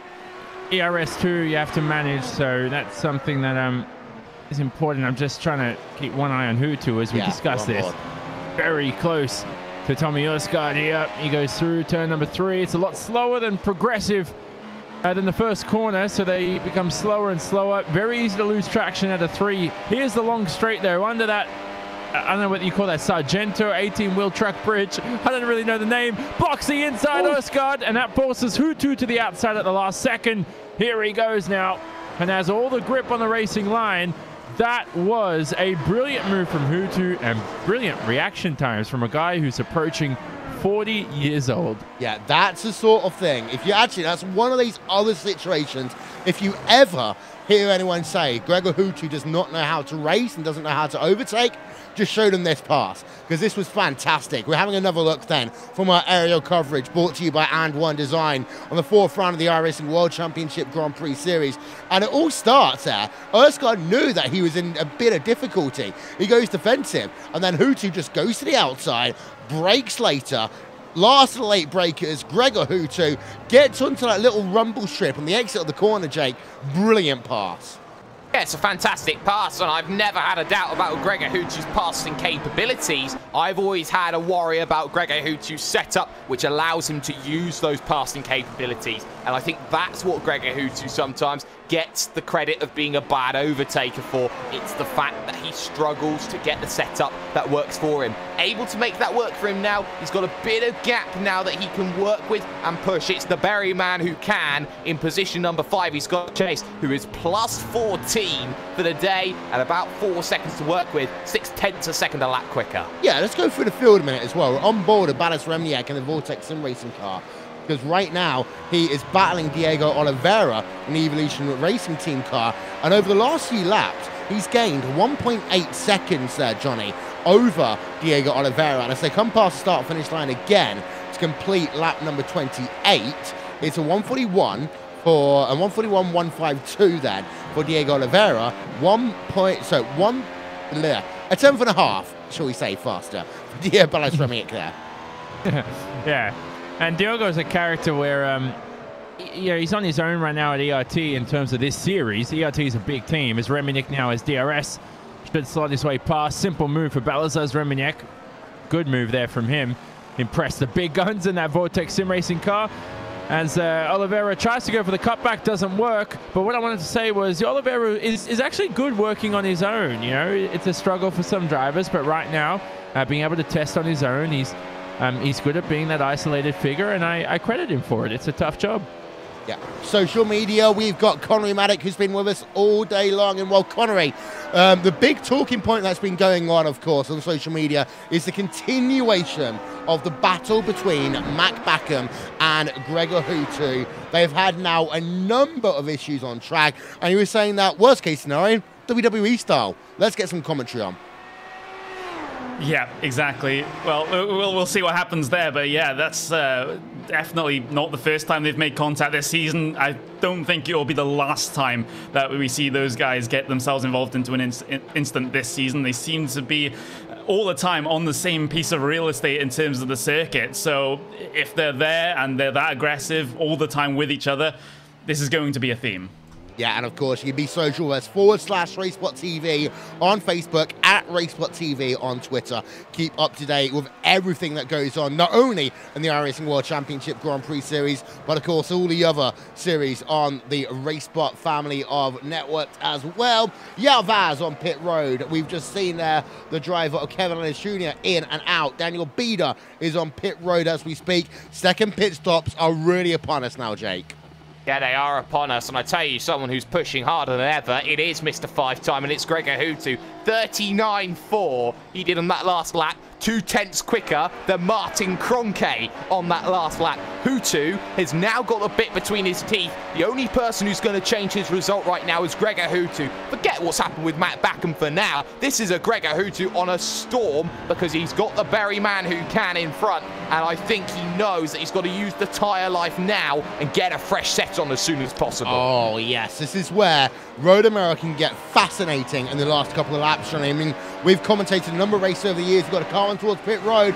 That is the Berry man. He can and he will come on towards pit road as he slows it down then in that JCL Apex Racing UK machine, 45 miles an hour. Tommy Ursgaard on pit road. Gerges on pit road as well. So the difficulty now for Hutu is that he has to make the passes on track. Berryman overshot. Oh, goodness me, for Peter Berryman. That's a rookie mistake. And he's out in the way now, isn't he? He had a quick stop, but he overshot it, so he's lost a bit of time, Will, that you won't see on paper. But the point for Hutu is he has to make his overtakes on track. It's going to be substantially difficult as the race progresses. And so far, though, it looks like he's got the pace to match the leaders. Even though he did about 5-6 laps later than them, it's still good pace. Yeah, more pit stops taking place as we speak. Paul Ilbrink is just coming out of pit road. You've got yourself Stephen Michaels, one of the two positive sim racing cars in this race, coming out of pit road. It was a long stop, though, there, Jake, for Stephen Michaels, 7.4. Yeah, 7.4, very long stop. I can only imagine that it was either a front wing or maybe that he's decided, something or other. There was a tiny bit of damage that he needed to get repaired. So Stephen Michaels for the University Isabel, the first positive sim racing machine. That's a shame to see that stop go a little bit longer for the American than maybe what he would have liked it to be, as I believe Martin Kroenke is getting himself a bigger and bigger gap. He just did a 39.6 again, Will. The gap now suddenly 2.2 seconds. I think De Jong's out on his feet here. I think he's out cold compared to Kroenke. Yeah, Martin Piatella is on pit road as well for his second and final pit stop of the day in the number 96 Coanda Sim Sports machine, as he will come down. We are on board of him for the moment, as he's just going to bring that one in. This gives Hutu an opportunity now, because Hutu he's had a mixed race, of course, here today. Bad qualifying, interesting start to the race. Actually got tagged from the rear down at the carousel on lap number 1. A lot of things have been going on for him, as Martin Piatella out and away in 4 seconds. Now, we know last time by, Piatella came in just before Kroenke and De Jong, so this could be an indication that we can now see the rest of the Coanda team on pit road. And the question will then be, Johnny, how long does Gregor Hutu dare to stay out? Yeah, that's the question, exactly. So it's a good one to ask, because Piatella now will make his way past Ilkka Haapala. God, this strategy for Ilkka Haapala is not looking good. It's looking gloomy so far. If it's a one-stop, right now he is in no man's land. And it hasn't worked out for him. I think this season we're seeing, Will, that the 2-stop's the ideal strategy to work. It's what most drivers have opted for. Most importantly, though, Kroenke, when it comes to pit stops, is 2.5 seconds in front. So when you talk about Hutu making a decision here, he doesn't have to worry about the top 2. It's all for that P3 position. Yeah, as there's a replay then, which is seen now of Ilkka Haapala being passed. That will move him down, of course. Haapala, we think, is on a one-stop strategy. And Hutu's going to come on towards pit road early. Jake, talk us through it. Well, that was a bold decision. He needed the tyres. He didn't want to see Martin Piatella in trouble. And Martin Piatella getting held up on that lap by the driver of Ilkka Haapala, who is on that one stop. It's a poor outlap then for Martin Piatella. Hutu will look for his box at the slow 70 kilometers an hour. He starts searching for it on the right-hand side as he passes the likes of the stricken Marcus Jensen and the stricken Kazuki Umeshima. He hits his box. Through goes a certain few drivers. There's Mo Garfilio. There's Martin Piatella, who he wants to get through. Haapala's through. Rogers is through. Through is Peter Berryman, who he has to do it all over again with. But crucially, he's got the tyres. He's ahead of Kevin Ellis Jr. He's got fresh air. It's time for Gregor to engage the push hard mode. Yeah, and this is Gregor Hutu at his potential very, very best. 4.1 second pit stop, 34.5 on pit road, and a 150 in-lap. Just to tell you there, Johnny, the in-lap that Gregor Hutu did on his second time was actually 1.5 seconds faster than what he did for his first pit stop. These pit stop times are getting quicker because the cars are quicker on track. Yeah, so that fresh rubber is really helping him out on that second stint. And at the moment, if he finishes this race... Here comes Kroenke. Kroenke is coming into the pits. Very safe entry for Martin. Mitchell continues as well. So both of them are on the exact same strategy. But what I wanted to say with Hutu was his longest stint at the end of this race will be the first stint, which I don't know the logic to that. I don't know why he's opted for that. But for some reason, that's the way he's gone about, you know, doing this race. Maybe it's improvisation. Maybe he went +4, +5 on his first stint. But the car's heavier then. You want to maximize the last stint as your longest stint, which he hasn't done. Unless, of course, Gregor Hutu's going to do an absolute crazy blitz of a last run here. Kroenke out, 4.4. Safe for him, he's all fine. 4 seconds for Mitchell de Jong. He's out, he's fine. He's still in second place as well. It remains a 1-2-3 for Coanda, but there's still more to go. Jake, wasn't it at this track that was a 1-2-3 for Team Redline? Or was it the all-finish 1-2-3? Phillip Island. Yeah, it must have been the all-finish 1-2-3 yes, because Jody Tamala would have won in 2016. So I definitely think that there's a lot of ability out there, though, for a grandstand finish. Gregor Hutu, the work that he's got to do, it's 8 seconds right now to Martin Piatella. 8 seconds. He's on the fresher rubber as well. He's got to get past Josh Rogers, Ilkka Harpala, and Peter Berryman, though, before that. And there's also the lap traffic and Mogar Filio that they have to deal with. One A less. big issue for Harpala, yes. Yep, one less, because Ilkka Harpala has just looped it around, and one Finnish driver has just helped out another Finnish driver as Ilkka Harpala loops it then on the exit of turn number 5. Replay is coming up for us right now. And Johnny, we talk about rookie mistakes. We've seen now another driver who's a veteran making a rookie mistake down at 5. Yeah, I know Ilkka Harpala has been in the series since the inaugural season in 2010. Finished P3 in the championship then as well, but he goes through this corner, he touches the grass even, so I like to coin this, missing the apex of the inside of the corner, and the car is still oscillating as he applies the throttle. It's not straight, nothing stable, typical half spin that you see in the motorsport universe. Yeah, as he's now actually got Kevin Ellis Jr. who wants to play with him as well. I was actually going to say, Jay, that we were set up for a fantastic battle between Peter Berryman and Ilkka Harpala, and I don't remember the last time I saw Ilkka Harpala crack under pressure. Well, he's got massively old tyres, and I think he's got a lot more things to worry about. One being Kevin Ellis Jr., who will get a massive run heading towards turn number 1, but is not in a position to make the move, or is going to do it late. Down the inside, comfortable as you like. Kevin Ellis Jr. left that one to the last possible moment, and I tell you what, the Scotsman knew he wanted to make that move, and he made it when he wanted to. But now it's the Warrior freight training here for Harpala, Will. It's Erstgaard, it's Jurgis, it's Matt Backham, who's Just gone down purple. the order in 11th. It's a lot of work. Yeah, Matt Backham has just gone purple. Fastest lap of the day so far. So after, of course, being off track earlier in another incident with Gregor Hutu, Matt Backham has now really got that bit between his teeth. And I think Backham wants minimum top 10. I think Backham is looking at his tyres right now, looking at the guys ahead of him saying, you know what, I can at least get P number 7. He Agreed. might. Oh, sorry, Jake. No, I'll let you go. Keep going. No, I was going to say he might. It's just more, at the moment, Harpala's dropping down the field as well. So that's going to give the top 10 a lot easier, I think, Jake. But it's more that, you know, we'll see where he ends up. Harpala is dropping down like a fly after a spin. Yeah, well, he has to, because the tyres are going to be exacerbated a lot more due to the fact that he spun that vehicle. And because he spun that vehicle, Will, wouldn't you agree that the tyres are going to have a lot more life taken off of them? Yes, definitely, as actually Osgard was very relaxed through his into Canada corner. He had an easy opportunity that last time by to get himself past the driver of Ilkka Harpala. They'll come up the hill in towards turn number 1. Now he's going to do so. By the way, Martin Kroenke now has just gone purple. So Coanda drivers are now just starting to trade laps as there's Osgard, and he's gone past Ilkka Harpala, passes Gergis. He should be able to get that run down in towards turn number 5. But if you're Ilkka Harpala, that car is just going to feel miserable right now. Spinning those tyres, losing grip, and of course potentially flat spotting those tyres. All issues there for the Jim's HPP machine. He's got the DRS flap open. Gergis has got the same. Gergis down to the inside, and he is going to have that pass complete in towards turn number 5. And what Apple is doing right now is he's realizing, Jake, that he cannot fight.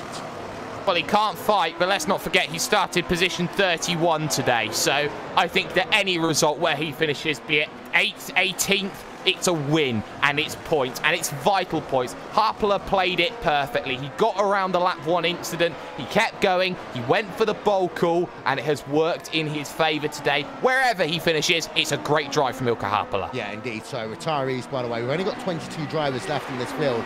Alexei Isiakola is out. Kazuko Umeshima, Jamie Flute, Antoine Heglin, Ricardo Orozco, Ollie Pakala, David Akor, Marcus Jensen, and Moritz Lohner are all out of this event. We can't fight an anti-Toro Rosling message. Go back to social media, Connery, for Christ's sake. As Martin Kroenke has got a 2.4 second advantage over Mitchell de Jong as it stands right now. Gergis and Osgard, this is still one that I want to keep an eye out on, Johnny, because this will be one of those nice battles to finish this race off as we head ourselves towards 10 to go. Yeah, we'll see if he can do it. That's the question. Because Carlos is, well, he's a very aggressive dude in a good way, and he's definitely not going to leave any millimeter left on the racetrack coming the end of this race, so he's going to push to the limit. He's having a great race, though. It's taken him a bit of time, Will, to warm up to this series in 2018. Some drivers, you find it gets to like, actually, as you say, it gets to the month of May, and that's when they're finally up to speed. But I think with Pascalis, he's got that tough schedule where he's driving so many cars and so many series. It's a lot tougher to master a specific series in particular, much like Martin. He only really races this one championship.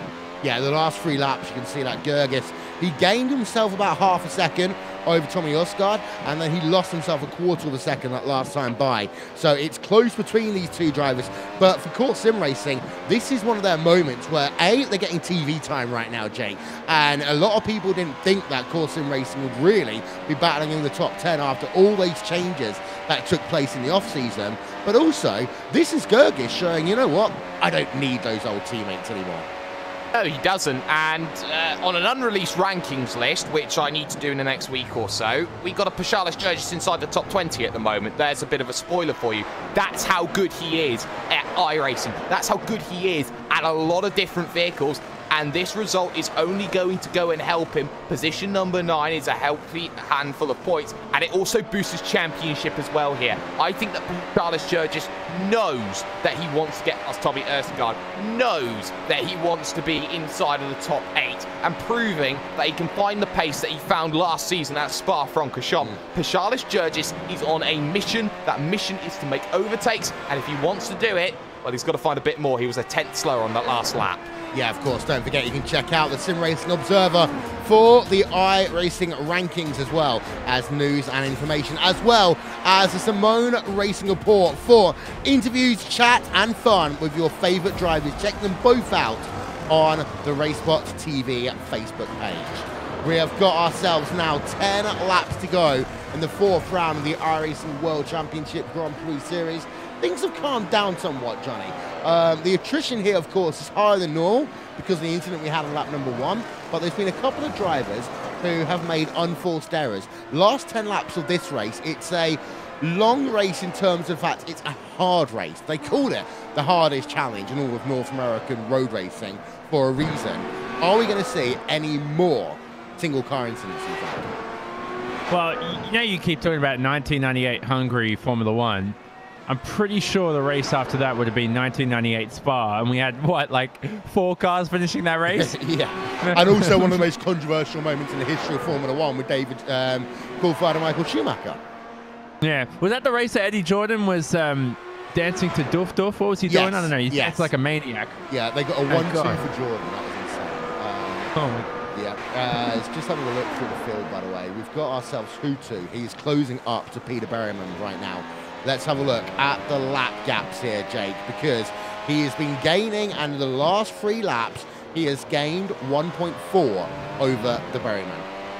Yes, but the Berryman's not the target. The overall target's Mark Piatella, which he's brought the gap down to 6.3 seconds, and he's got 8 laps to get that 6.3 seconds, if not 9. So Gregor Hutu's got to work now. He's got to push, and he's got to get past drivers quickly. Peter Berryman, Apex, we know that if they're not on the strategy, they're not in the mood to fight other drivers who are quicker and are looking to push further forward. That is, I believe, a motto that they're running by at the moment, and it's one that I think for people who want to see battles, they don't like, but for the team strategy and overall finishing results, it's minimal risk, and I think it's the one that they want to see if your name is Alex and it ends in Simpson. But Gregor Hutu now closer than he's ever been. This will probably be one of the first times he gets DRS against Peter Berryman, and I wonder here how long it will take Hutu to get past Berryman. I say turn 5. Well, he didn't do it in towards turn number 12 that time by.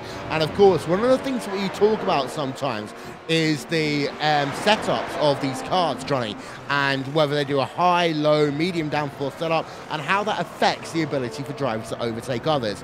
Now, we know that Team Redline take a more generally conservative strategy. They rather have a fast car and clean air compared to a car that will work well in traffic. Now is going to be a real case for Hutu, as he does close up a lot in towards turn number 1. Now on the run down towards turn number 5, he's got to nail these apexes that he didn't do in qualifying. He does, definitely does right now, and it's going to be tougher as he touches the grass there as well, turned in way too early. But you talk about that, you really have to whoa, what's happening here? Hutu's rocketing past Peter Berryman. No speed at all on the exit for Peter. Could have been the ERS just not deploying. I don't know what happened there. If Peter even backed off. Yeah, he let him through. It was quite clear that. Here's a replay. Yeah, so... Well, we're showing a replay of a very simple pass. I don't know what in the world happened to Peter Berryman there, but an easy pass for Gregor. He's in the top 5. 3 seconds to Josh Rogers. It's possible. Now, what I want to bring up, actually, Will, is that first stint again for Gregor. If he had damage as well, he had damage in the first stint, didn't he? Not the second stop. So why wouldn't you pit earlier? If the damage is actually making you a little bit slower too, you just pit earlier. But maybe, I don't know if he was waiting for traffic or for a clear window. Something to discuss after the race, and maybe ask him if he actually, well, he's in the top 5 now, if he can finish in the top 5 and come for an interview. Yeah, indeed. So we will actually ask him that question. And I think the thing for Hutu was he needed to make a number. And that's often, there are a lot of people, especially at North American racetracks, they talk about making a number. It's often a big thing they talk about in IndyCar, for example. And it's worth noting in this case, because it's a long track, and I've said that for, I think, at least a 19th time here today. We'll get Connery Maddox to check up on that one and give us a number later. But because of the fact it is a long track, it means that you've got to almost take the race slightly differently to what you do at a short track where that pit window is going to be very wide open in terms of what you can do. Hutu, by the way, has gained about a second and a bit over Josh Rogers. The gap is 2.9 with 7 laps to go right now.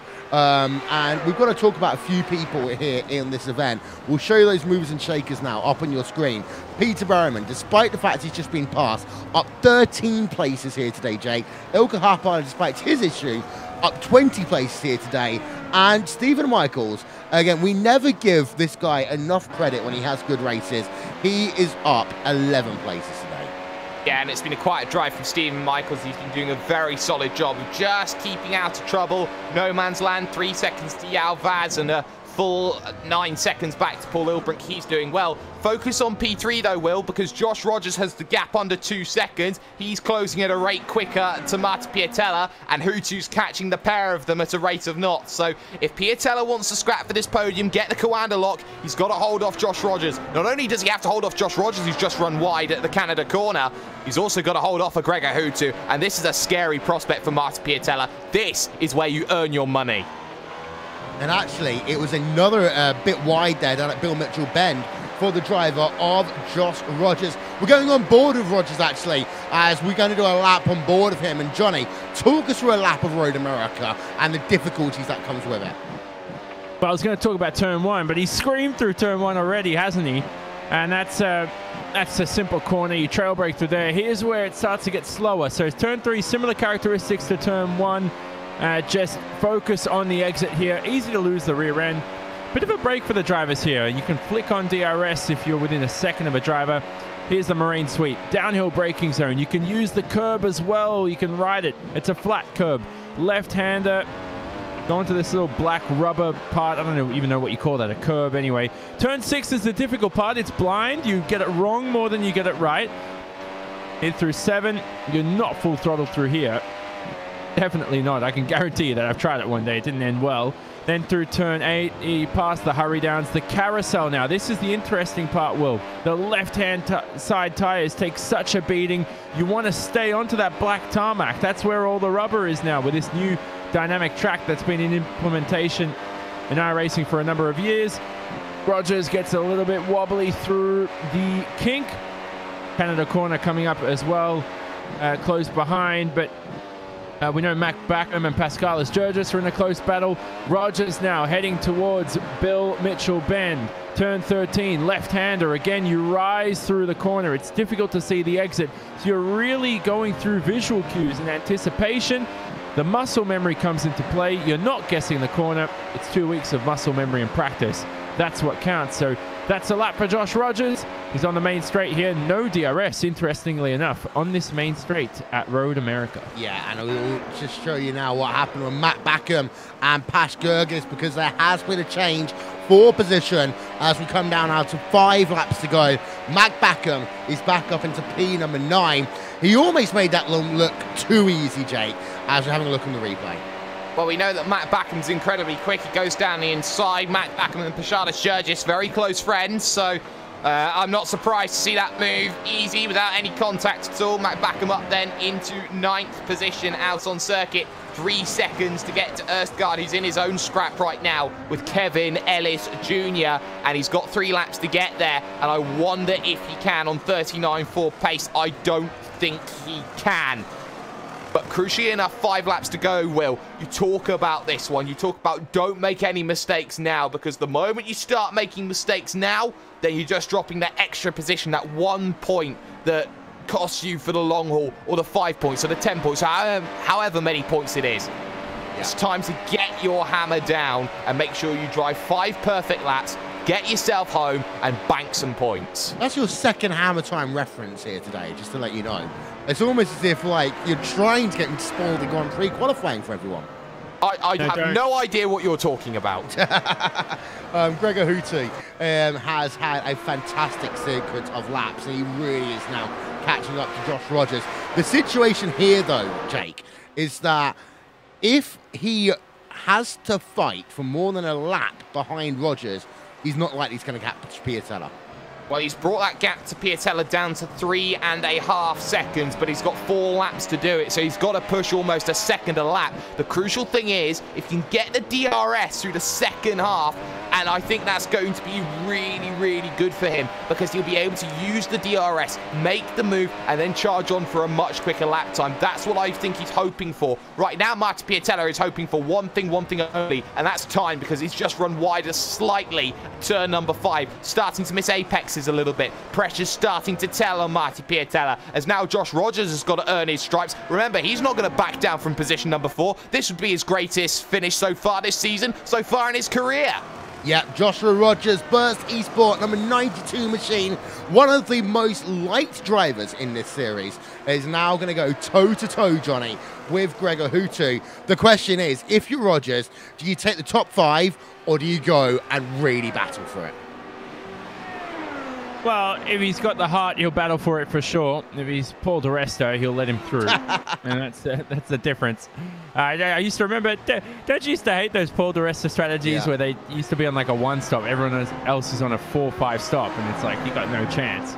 Now they're on the same strategy, and he's going to deal with a 5-time world champion. Now you want to impress as well. You don't overdo it. You stick to your guns. Gregor Houtu doesn't really care, to be honest. He just wants to get past you. He doesn't care about the name. And the thing is, of course, Gregor Houtu has, Jake, had incidents in numerous races this season. And even though he's a championship leader, his incidents can come back to haunt him. You talk about the 1 point, the 2 points, etc. Even if he is a championship leader, this is a 5-time champion that knows how to play smart, and he's a driver that I remember he was coming out side by side of Martin Kroenke once, I believe, at Virginia International Raceway a few seasons ago. And you saw him being bold then, as Houtu's actually going to go to the outside. He's got the pass done already. Or has he? Yes, he has. No, not yet. Yeah, it's just about now. So I think Josh Rogers knew he had nothing left to give there in comparison to Gregor Houtu. Houtu makes his way through. Rogers will be very happy with a top 5 finish. But now Gregor Houtu's... Oh dear, and Tommy Erstgaard going around in the number 1 machine as well. That was down, I believe, at turn number 5 as well. That's going to cost him 2 positions, one of which to Matt Backham, 1 to Pash Jurgis. So that's going to give Matt Backham points in the championship as well. But Will, Houtu is within 2 seconds there or thereabouts, looking to try and get to Piatella. He would have been held up, though, about half a second. But he's got 2 laps, and now it's got to be the perfect Gregor Houtu. It's got to be the Gregor of old. Yeah, this is the Gregor Houtu that is about to enter the month of May, and Gregor Houtu has, over history, been one of the greatest sim racers in the world, not just over a calendar year, but specifically in the month of May. Can he start the magic now? We go on board of him. He was last time by 7 tenths of a second faster than Martin Piatella. Past the start-finish line they go. This time by faster, 3 tenths of a second, and he passed another driver, Johnny, into that last lap. It's going to take a lot, but he has 1 shot into Canada, maybe next lap.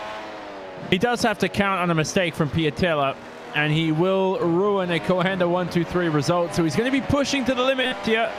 He has to think as well. He's got a championship on his hands as well. He was leading the championship coming into this round. He won't walk away with a championship lead, but the difference from P4 to P3 is 6 extra points. You get 70 for P3, 64 for P4, P1's 100. The difference and the risk, is it worth it for those extra 6 points? Will it come down to the wire at the end of the season for the championship for 6 extra points? Let's see if he can get it done. Two other battles going on track as we enter the closing stages of this event. Balas Remniak is battling it out with Dion Vergis right now. We've got 2 Orion Race Team drivers in battles because Stephen Michaels versus Yao Vaz is another one. Or actually, I say that, Stephen Michaels has actually got himself past Jake.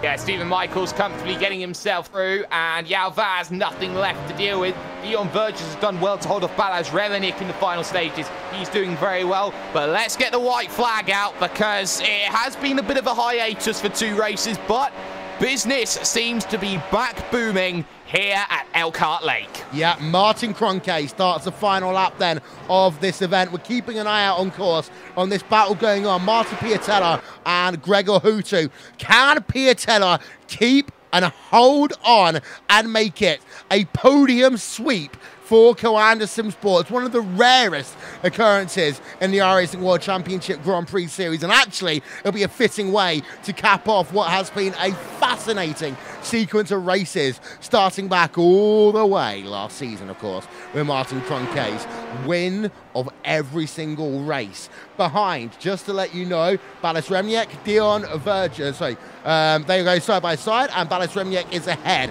He's got himself past Dion Vergis down at Canada Corner. I say that, they're going to go side by side into Bill Mitchell Ben on their penultimate lap, and coming out of it, actually, Dion Vergis is able to hold on. So this one will go down to the final lap for these 2 drivers. Fascinating stuff as they work themselves now up the hill towards turn number 1 for the final time, and it will be Vortex on one side. You're going to have yourself on the other Dion Vergis, but Vortex don't have a straight line speed there. Let's go back to Martin Kroenke. He works himself now down through the final sequence of corners. Bill Mitchell Ben is coming up. It's through for him. Final corner time for Martin Kroenke, and he's back on top after losing out the last 2 races, and people starting to ask questions. Martin Kroenke is again a winner in the iRacing World Championship Grand Prix Series, and he's back into the championship hunt. He's still got a lot of work to do, but it's going to work out for him. Second place, Mitchell de Jong. Third place will be the driver of Martin Piatella, unless anything goes wrong now, and that means it's Coanda 1, 2, 3 at Road America. Coanda have done something very, very special today by having their drivers finish in the top 3 positions. It's a rare occurrence. Gregor Hutu fought valiantly after having issues at the first part of this motor race. Lap number 1 down at the carousel. And Joshua Rogers comes home in P number 5. Peter Berryman in the 6th position. Kevin Ellis Jr. in 7th. 2 Apex Racing UK drivers inside your top 10. Mac Backham, of course, after another incident with Gregor Hutu. He comes home in 8th. Gergis in 9th place. And it's been a run, a big run then for Gergis today. And Ustgaard rounds out your top 10. But Martin Kroenke is back in the winner's circle, Johnny. What an event. Good race again. We've had a cracking season so far, and Kroenke, good to see him back in the winner's circle. He's a hard worker, isn't he? And he's on his way to possibly a 3rd World Championship, but this one could be the toughest fight of them all. Very important, he got the upper hand on 2 of his teammates, but most importantly, the demise of Gregor Hutu this race in terms of pace was very important for the confidence for Kroenke going into these next 2 weeks of practice. And I'll tell you one thing, I think we're going to see something special here, Jake. We've got the Coanda drivers, they're slowing it down as they work towards Canada Corner. I've got a feeling they might slow it down and they might do a formation photo at the start-finish line, because it doesn't happen this often. It doesn't happen that you have a team claiming 1, 2, 3. And for a team like Coanda, they've had themselves the questions and the doubts. No, they're not going to do it. They're just going to bring the cars towards pit road. And actually, in many ways, that sums up Coanda. Race over. Let's think about the next one. Exactly. And not only is it a race victory for Martin Kroenke, his 2nd of the season, not only is it that, but it is 17 straight wins, VRS, Coanda, SimSport in a row. And now you have to ask, how long will this streak go on? Because Gregor Hutu got involved with Matt Backham today once again. The longer that goes on for Gregor Hutu, I don't see him winning a race. Martin Kroenke had the pace today to prove to Mitchell de Jong, okay, if you want to be considered the best in the world, you've got to go and beat me day in, day out. He's done it once, but he can't do it again, it seems. Martin Kroenke's still at benchmark, Will. Doesn't matter if he runs into issues at Canada. It doesn't matter if the fact that he runs into issues at Phillip Island. Kroenke's the benchmark. Kroenke is the one you have to beat. Before we head ourselves to the race results, I want to give a couple of shout-outs. First of all, to Isman Balal, TrackCams22.com for the TV cameras you've seen here today. Overlay design by Andreas Warner and And1 Design. Development by Simon Grossman and Aptioneering.com. And of course, Nick Thisson for RaceBot TV, live timing and scoring. Here are your final race results from Road America. Martin Kroenke wins by 5.4 over Mitchell de Jong. Marty Piatella holds on to third to make it Coanda 1, Coanda 2, Coanda 3. Team Redline, P number 4 of Gregor Hutu, on what has been a difficult day for Team Redline in many ways. Hutu involved in incidents early, Alexei Yusiakola out, and also early incident for Ollie Pakula as well. Burst eSports, they had a fantastic day. P number 5 for Josh Rogers, and he earned that one on the road. He didn't need help from other people. Peter Berryman, Kevin Ellis Jr., P6, P7 for Apex Racing UK. Coanda SimSports, Matt Backham in 8th. Pasha Skirgis in 9th for Core Sim Racing, and Tommy Usgord rounds out your top 10. Then you got yourself Radicals Online, Daniel Ernst in 11th. Ilka Hapala, he tried the one-stock strategy, didn't work out for him. He comes home in 12th.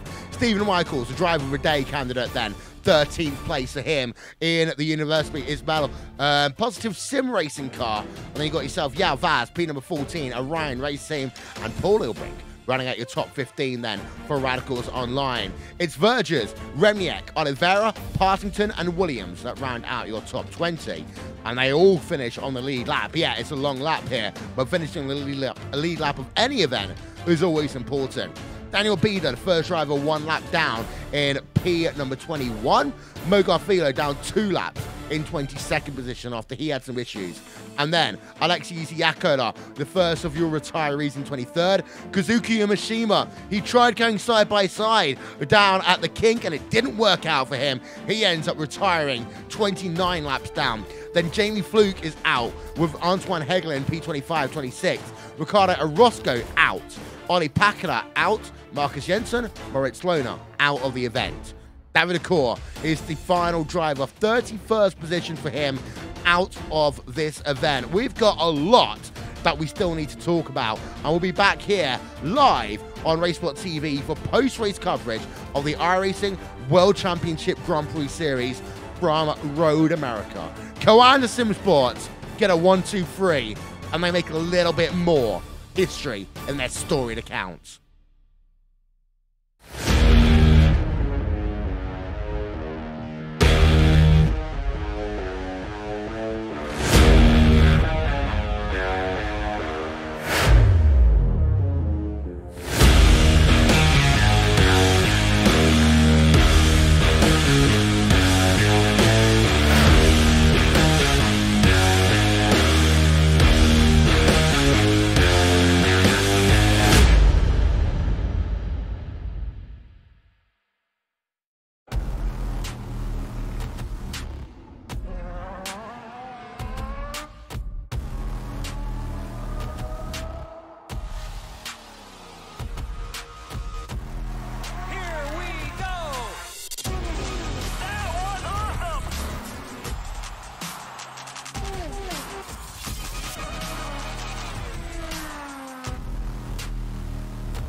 I want to leap over buildings, want to fly over the shores, faster than a lightning flash, rushing through the cool night air. Oh.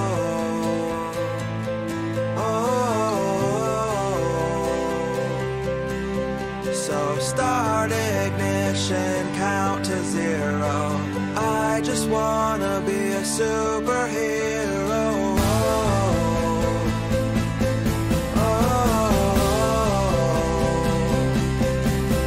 With fearless thoughts, emotions swirl. I wanna be the man that saves the world.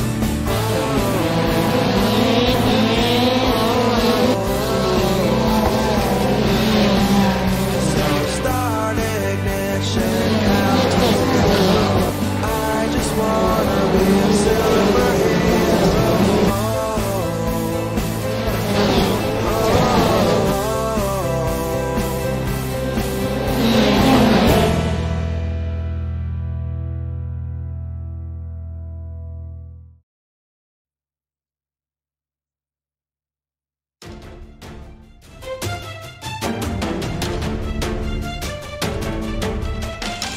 Well, that's 4 in the books, and all 4 have been won by Coanda Sim Sports. And actually, this time around, we have Coanda 1, 2, and 3, and they are showing that even though they've had issues in some forms of iRacing Motorsports, when it comes to the iRacing World Championship Grand Prix Series, they are still the team to beat. Martin Kroenke claims his 2nd victory of the season. Mitchell de Jong in 2nd place. Marty Piatella in 3rd. We've got a lot to talk about, and I'm wondering where to start here, Jake. Because, yeah, we've got Coanda 1, 2, and 3. But I think the big story still has to be the continuation of the battle between Gregor Hutu and Mac Backham. I think it's not a battle anymore, Will. I think it's a full-fledged war. There's no other way to describe it now. It's a 2nd straight contact in 2 races. It's the fact that it's the 4th time that they've come together since Indianapolis last year. And we're talking about a Gregor Hutu who seems to be the man against the machine right now, who has made contact in every race so far this season with a Coanda vehicle one way or another. And I think, honestly, that something's got to change between either Gregor or Coanda between this one, because ultimately, I think it's very telling that we don't see right now in this booth a certain Gregor Hutu wanting to talk. I think he's very upset. Well, and Johnny, I don't want to trivialize world events. Of course, we had a historic day yesterday with North and South Korea. Do you think that we just need to get now, you know, Team Redline and Coanda to sit around a table and say, come on, guys, what's going on? Yeah, and they need this music to play in the background while they discuss things. No, as I said earlier, most discussions will just take place over the Sim Racing Expo. There'll be a punch on, or there will be just private messages, which is the way to do it, and just discuss it respectfully. I think when you're experienced as drivers in Redline or Coanda, there's really, they're not going to be too heated of an argument anyway. It's just going to be to discuss and figure things out between each other. Yeah, Driver of the Day candidate. We've got some very interesting ones here today. Of course, you've got to put Martin Kroenke on the list. I say on many handshake, you've got to put Gregor Hutu on that list for his recovery drive. But Rogers P number 5, fantastic. Berryman P number 6, fantastic. I'd say more so than Alice Jr. in some ways. Gergis in 9th, fantastic. And also then Stephen Michaels. I mean, I've got, 7 different candidates, I think, for Driver of the Day? Yeah, I'd say there's definitely a lot of candidates, and I think that fan vote may be the only way we decide who's definitive. I think it's been a fantastic race. I said at the beginning this would be the circuit where a lot of drivers would now look to try and step up to the forefront, and I think the conditions on the opening lap really did set the scene for maybe a few drivers looking to improve, looking to showcase where they can be. And I think it comes down to now, when it comes to Driver of the Day, who made the biggest impact. And honestly, Hutu made impacts in more ways than one. That much you can't argue. You got Peter Berryman, who did an amazing job of keeping quiet in the opening stint, and suddenly came along and, oh, it's just Peter Berryman in 6th. Just how about that? But I think the driver who made the biggest impact today is actually Paschalis Gergis, because he's gone out there, he's proven that he is one of those drivers who can race at the top of any series at any given time. and the work that he's put in, the positions that he made up, and not only that, but the fact that he raced himself against the drivers around him and still gained positions at the late stages, I think Paschalis Gergis deserves driver of the day. Yeah, and also there's one thing worth talking about that one, Johnny, in terms of Gergis, that this was a team that basically he has to rebuild by himself almost in terms of the World Championship Grand Prix Series. But 4 races into a championship, we have no FAG2 racing anymore, but we have got core sim racing inside the top 10 with a driver that is highly underrated. Yeah, he is. He's definitely improved as well. But the thing is, he's not entirely on his own. He is still testing with the likes of Moritz Lochner. I think, and Josh Rogers will be able to correct me on this, he might be testing with the Burst eSport drivers of Rogers and Marcus Jensen too. So those guys are working together. They're on different teams. They're not entirely privateers, but who knows? Maybe one driver or the other could find themselves into one of those teams, and there could be a switch sometime soon. So will drivers go to core because they've been seeing them internally and how they work, or will it be the opposite? Will a guy like Pash even go to Burst eSport? You know, remember, he was the only guy who wasn't signed out of the core sim racing lineup to Fernando Alonso's sim racing team, and that sort of had to just rub salt in the wound. I agree.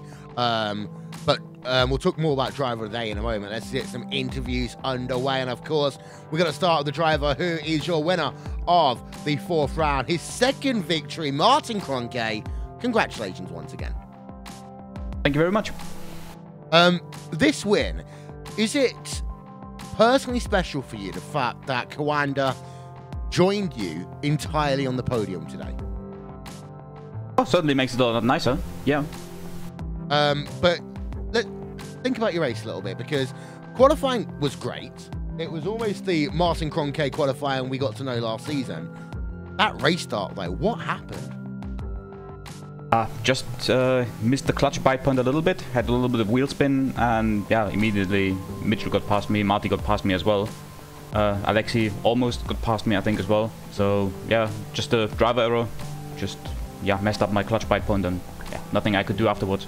It bunched the field up quite a bit heading down in towards turn number 1. Were you worried that maybe one of the red line drivers would get past? Were you worried that actually you'd bogged down so much that you'd get to a point that you would be in an incident down at turn number 1? Yep, I was worried about it. That's the most concise answer I think you've ever given me, just to let you know. The rest of the race itself, of course, you worked yourself back into 2nd place. You stayed behind Mitchell de Jong for a long time, and then eventually it was just a dive down into turn number 5. Were you just waiting for a fuel number? Were you just waiting for a tyre number? Or did you just see an opportunity? Before that, I just didn't have an opportunity, really. I think in the moment where I actually then passed Mitchell, that was the closest I've been into turn 5, and before that I just couldn't really get a run out of turn 3. And when cars are essentially on the same setup and same downforce trim, it's incredibly difficult to stay close enough with the fast corners that are before the straights, for both the RS zones. So I just had to wait until Mitchell makes a small mistake and I get a particularly great run out of turn 3 and then try it. Other than that, there would have been probably no further chance, really. Well, you get your 2nd win of the season. It's not going to put you back in the championship lead yet, but it does put you back into the championship picture. Entering the month of May, of course, as we always say here on RaceSpot, the greatest month in motorsport. What are the plans now? Is it still one race at a time? Yeah, of course. And there's still a little bit of a points deficit to make up, so yeah, just one race at a time. Hopefully continue getting good results and yeah, do as much work as possible, but yeah. And in terms of friends, sponsors, pet goldfish, etc., who do you want to thank? First of all, the team, especially Mac and Marty and also Mitchell for the setup work. Especially congrats to Marty, he had a great result, really well deserved.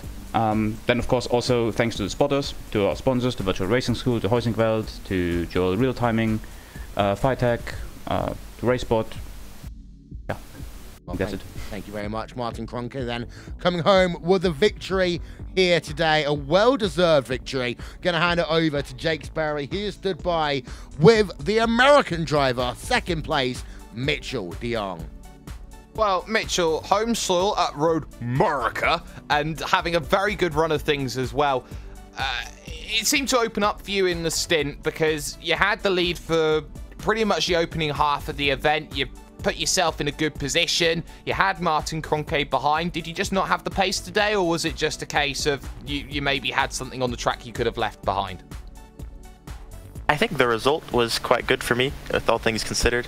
To be honest, coming into the race this morning, I was gonna call this race a success if I didn't crash or spin, so that's kind of gives you an idea how practice went for me. So to kind of finish on the podium and not so far back is really encouraging and positive, but you know, just really didn't have the pace to keep up with Martin.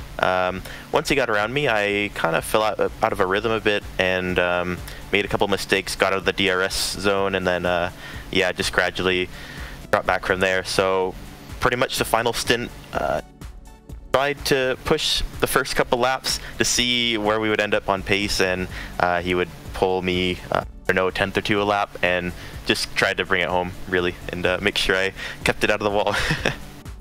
Well, you kept it out of the walls. You made sure that you kept yourself clean, and you know, you're looking at what's happened with Gregor, especially with the fact that he's continued his rivalry with Coanda. Do you feel that for yourself now, taking the championship lead by 6 points, do you feel that puts you in a position now, Mitchell, that you now have the advantage, you now hold the championship lead, and you put yourself in that driving seat? Do you feel like you're the man? Well, it's certainly encouraging to hear that we're in the lead. I think obviously with some drop week things a bit later on, if things continue the way they are, it could shift a bit, but you know, just need to take it one race at a time. It's a long season. You know, this race expected to be particularly tough for me, and ended up going quite well. So yeah, just need to, you know, keep pressing on, keep focus, and not push too hard and throw away any advantages we have, and just keep trying to get solid finishes. And well, yeah, hopefully we get some more wins as well, so that would be also awesome. And in terms of what's going to be happening next for you, Monza comes up, and of course the last time we were at Monza, you were less than a second away from taking the position away from Martin Kroenke at the end of the race. Do you feel that Monza is a strong circuit for you? We'll find out. It's a particularly easy track, I would say. It can be kind of difficult in the F1 car, I think, later on in the stint with kind of managing tires and stuff. So I think that's where the gaps will be kind of made in terms of driving style. So you know, it went well last year with kind of limited prep again. So yeah, I'm hopeful. Hopefully we can get a nice finish out of that. Well, you certainly look to be hopeful, but as the championship leader heading to Monza, shout out sponsors. Anyone you'd like to thank heading to the month of May trademark? Yeah, that month's coming up. Looking forward to that. Yeah, first of all, like Martin said, all our teammates for doing a lot of work, set up and getting things dialed in, of course. They always do a great job. And all our partners, Virtual Racing School, Huizingfeld, and Design, SimQuip, VTech, RaceSpot, of course, for you guys putting this on, and overall timing, and also the spotters for nice strategy work for us again. So Richard de Jong then currently holding himself in very strong and high esteem, leader of the championship now when it comes to the World Championship Grand Prix Series, and Will, he looks like he is the best in the world right now heading to the month of May trademark. Oh, yes, he is indeed. Mitchell de Jong looking, actually, I think, to be in fantastic shape heading into that month of May. A driver, though, who has, again, just had one of those podiums that he pulls out of almost nowhere. Martin Piatella stood by with Jonathan Simon. Yeah, I was getting afraid, Will, where he'd pull that out from, but he's pulled out a great result, hasn't he, Marty Piatella? P3, he's on the podium. The first thing, Marty, is, before I talk about the end of the race, which was hectic for you, was the start. You rocketed off the line. I thought you could have sent it around the outside of one of your teammates, but I felt like you said, Martin and Mitchell are quicker. I'm just going to hang back in P3. I didn't hang back in P3. I was P2 after the first turn. Yeah. No, so there you go. No, I was saying, like, I felt like you could have definitely pushed a lot harder and maybe even gotten the lead. Am I too optimistic for you? Nah, lead was out of bounds, and you know, when fighting or racing with your teammates, you want to keep it clean and don't risk anyone like ending the race on those first few turns. And yeah, it was more of a, like, I got pretty nicely off the line. I think Martin already said he had some wheel spin, and I gained that position on him. But yeah, from that one, I knew the guys were a bit faster than me, so there was no point in like fighting too much with them. And yeah, it worked out pretty well in the end, and just did my own race, and that was it. Yeah, I felt your pace today was incredible too. Even if you did finish 18 seconds off the lead, there was, you know, Hutu was hounding you in the end. Did you think the strategy paid off for you? Were you, did you go ideal to the laps you practiced for? I don't know if I ever managed a full stint in practice, so this was all new territory for me. Okay. The strategy was spot on. I was struggling quite a bit with the fronts, especially the left front, on every single stint. And yeah, Klaus did an amazing job with calling the pit stop for me. I don't know. I mean, I don't think it's possible to have any better strategy. Of course, I was a bit low on tires in the end, but yeah, it paid off. Do you like these tires this year with the new longer? Not longer, sorry, the shorter lifespan of these Pirelli tires? Oh yeah, it makes the racing way more interesting, and hopefully the spectators enjoy it too. Because sometimes I find that as a driver, some drivers are really good at, when the drivers are conservative, when the tires are conservative, you're able to push more, not have to worry about 2 or 3 stopping, but maybe you're the driver who likes these types of tires, the characteristics of these, where they wear out a lot quicker and you're able to push you know, a lot less, or you not push a lot less, but you have to manage them a lot more, obviously, as I said. But those who can push these tires longer than they should be pushed are the ones who generally succeed. I don't know. I mean, I've tried driving in the past races, and in this one a bit more conservatively at points, and then when I tried to push a bit more, it doesn't seem to do much for tire life. What does affect it quite a lot is when you have a bit of a lockup, and then yeah, you can immediately sense that something went wrong now, and it's not optimal anymore, which happened to me way too much in this race. But yeah, I don't really know. I guess it's just the point of like keeping it smooth and not doing any big mistakes and sliding around too much. But yeah, it sounds like the real thing. Maybe it's simulated well. To Monza, which is the next race, that is a track where you've had P7, P8 in the past. You missed the race in 2015. Is it a track you enjoy? Monza is one of my favorite tracks. I don't know if you like the sort of characteristics of it. Maybe you'll like it if it suits your car well. Oh yeah, it's a very nice track for an old guy like me. You know, it's long straight where you can maybe take a nap and that sort of stuff. So it's amazing for me. I like that. Setup, you'll be fine with that. Low downforce, I assume. Will you go low for that race? You never know. Yeah, I almost got it out of you. Almost there, Will. Almost got the secrets out of Marty Piatella's Coanda setups, but I didn't. Just failed in the end. You needed at least 2 bottles of vodka before he'd even start giving you his secrets.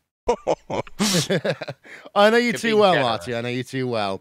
3rd place, Marty Piatella here today, rounding out your podium. Let's have a chat with a driver that one of the nominees for drivers of the day, Josh Rogers, coming home in P number 5, and that Burst eSport number 92 machine. Well, Josh, another race. Thankfully, less issues for you this time, but 1 or 2 along the way. Talk us through it. Yeah, hey guys. It's been a while since I've been able to talk to you boys, but yeah, look, overall, I guess the race was really good from my point of view, considering, you know, I only really done three races in this, and P5 is, I'm stoked, but definitely that start wasn't particularly great. I got to work on those, but that new dual clutch system is still kind of playing on my mind a little bit, but we'll be able to work that out. But yeah, definitely lap 1 was a bit interesting. Apologies to Gregor, I didn't mean to turn him there, but yeah, overall just the race was quite quiet, I guess, in a sense. That last stint was quite interesting, not necessarily something that I've had to deal with, pressure from Gregor, but I didn't really have the rear tyres at that point to be able to fight it, and I guess we were probably one of the only cars in the top 10, I guess, with high downforce, except Pash or whatever, so it was going to be pretty hard to keep him behind me, but yeah, overall, really good result, really stoked. P5, couldn't be happy with that. How worried were you about damage at the point that you made contact with Gregor? For me, I actually didn't get any damage, whether it was a little bit netcode or something. I kind of got a little bit lucky in that sense, for sure, but yeah. We saw a lot of drivers as well today have solo car incidents. Talk about your rear tyres, for example. How hard were the track conditions, especially later on in the race when the marbles started to build up? Yeah, later on the race it was quite tricky. First stint was quite nice, being in the aero push of the cars in front. It was quite easy to manage the rears because the fronts were falling away quite a bit quicker, but in that clear air with a bit more downforce on the front of the car, the top front tyres doing a bit more work, they seemed to wear a bit less, I guess, in a sense, and the rears began to burn up, so it made it quite difficult in the high-speed corners, like such as the kink down the back section of the track there, especially the little smaller one in the middle as well, and turn 1 and 2, just kind of those heavy traction areas where you're putting a lot of load on the outside of the car. It was quite tricky in terms of that. Definitely my little mistake in Canada on the last lap, bit of a lapse of concentration, but like yeah, for sure. Yeah.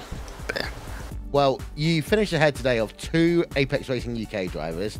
You finished ahead of 2 Commander Sim Sports drivers and a Core Sim Racing driver inside the top 10. In terms of Burst Esports, what does that mean for your team? Obviously, good result. I'm sure they'll be pretty happy with that. A little bit unfortunate, well, incredibly unfortunate for what happened to Marcus. Pace was really good. His pace was probably a good couple tenths like faster than mine, so he could have been up there fighting in the podium. But obviously you can't change what's happened. But along with Marcus's result at round 1, it's a bit rocky rounds after that. But yeah, good to be able to get a good result for the team. And final thing, of course, Monza next time out. Talk about having a high downforce setup here today. Are you worried at all about having to go to an ultra low downforce setup track? Not particularly. I think at least in the Road Pro Series, I was quite confident at Monza, coming away with the win there. So I think the car setup wise on the really low downforce, it's just something that you get used to at Monza. So it shouldn't be too difficult, but I mean, the set at Montreal was quite good as well, and that was low downforce, so yeah, I don't think we should struggle too much, but it'll be interesting to see, with everyone running low downforce, it'll be probably a lot closer, and strategy will be key. Yeah, well, before we let you go, who do you want to give a shout out to?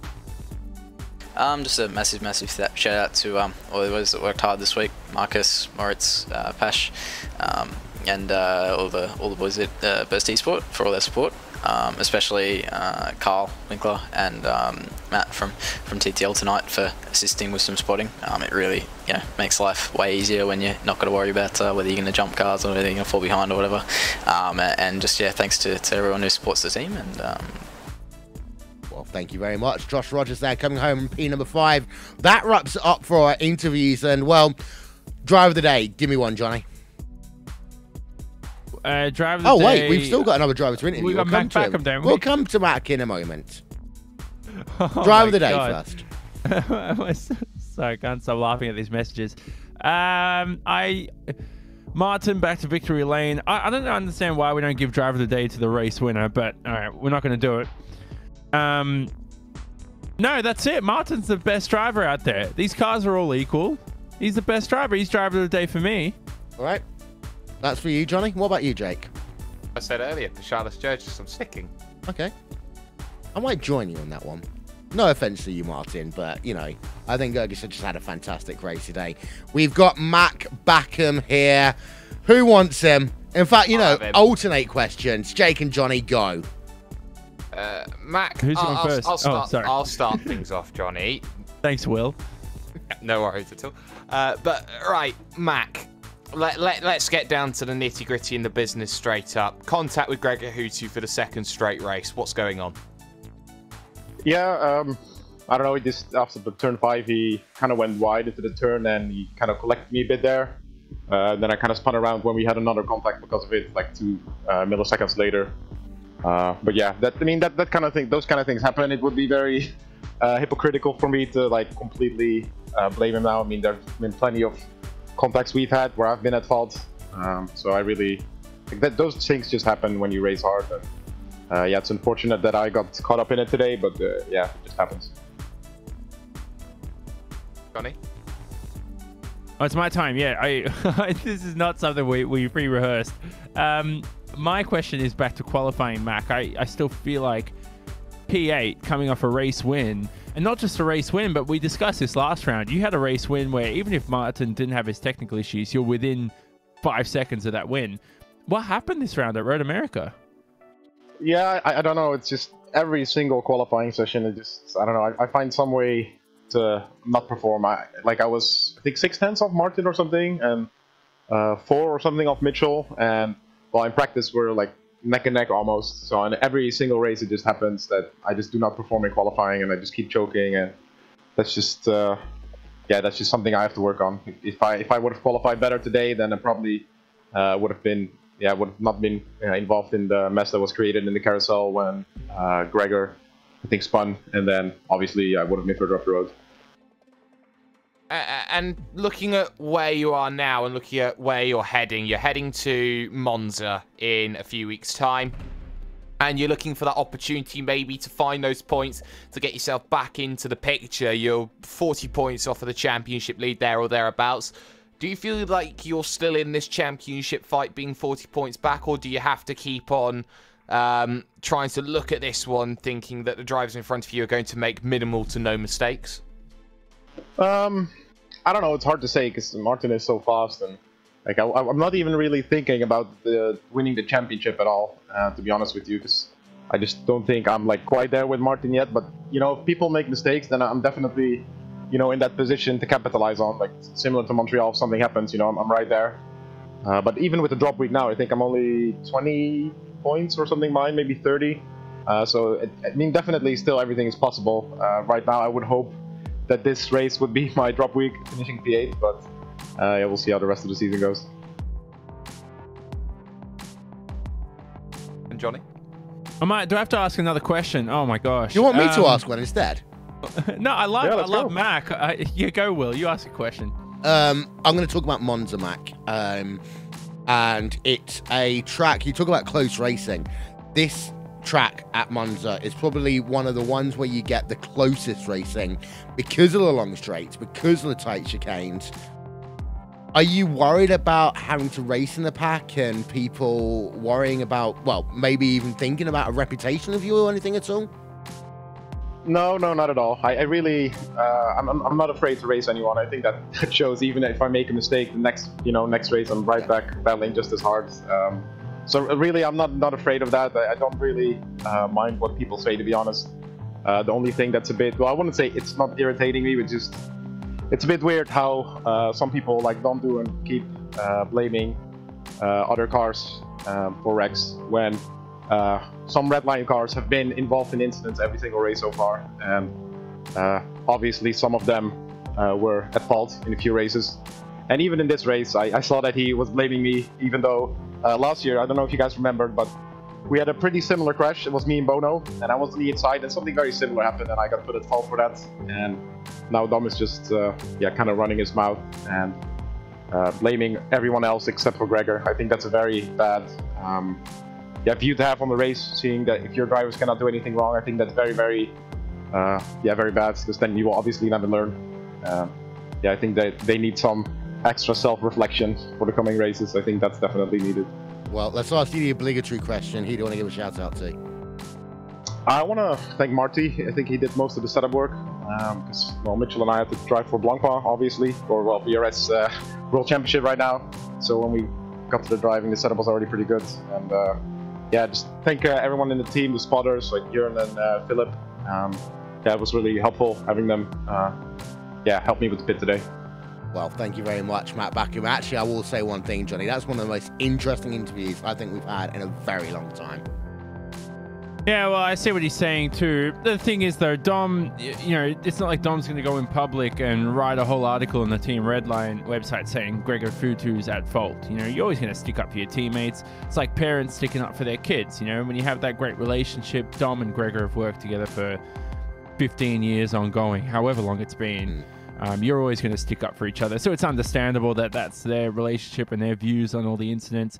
Mac has his side as well. And I told you during the race, Will, it was early on, I said, they're going to have a discussion. It's going to be respectful. And they're going to agree to disagree. And they're going to walk away. That's the way it works in motorsport between most drivers. Yeah.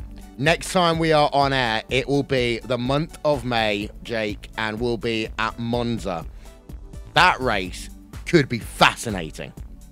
It was fascinating when we went there last time because it was the first time you really saw Martin Kroenke make major mistakes last season. It was the only time we really had to see Martin Kroenke battle back through the field and get past drivers, not just any old drivers. He had to get past Hutu, he had to get past Schothorst, he had to get past De Jong.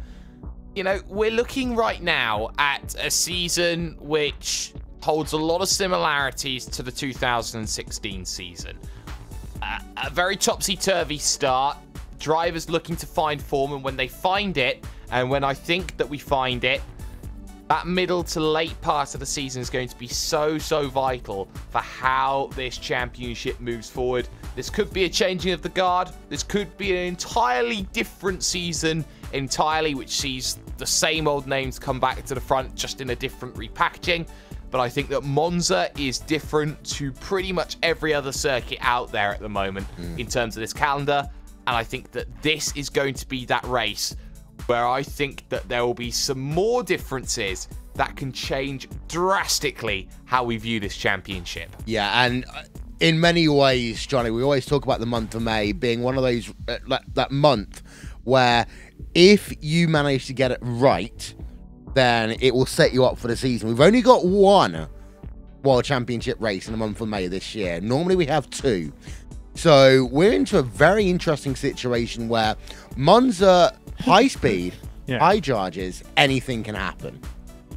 It's definitely one of my favorite racetracks. It's one of those racetracks where on other sims you put 100 cars on the grid and you just go out and race for an hour for fun. And it's wait, you mean there's other sims?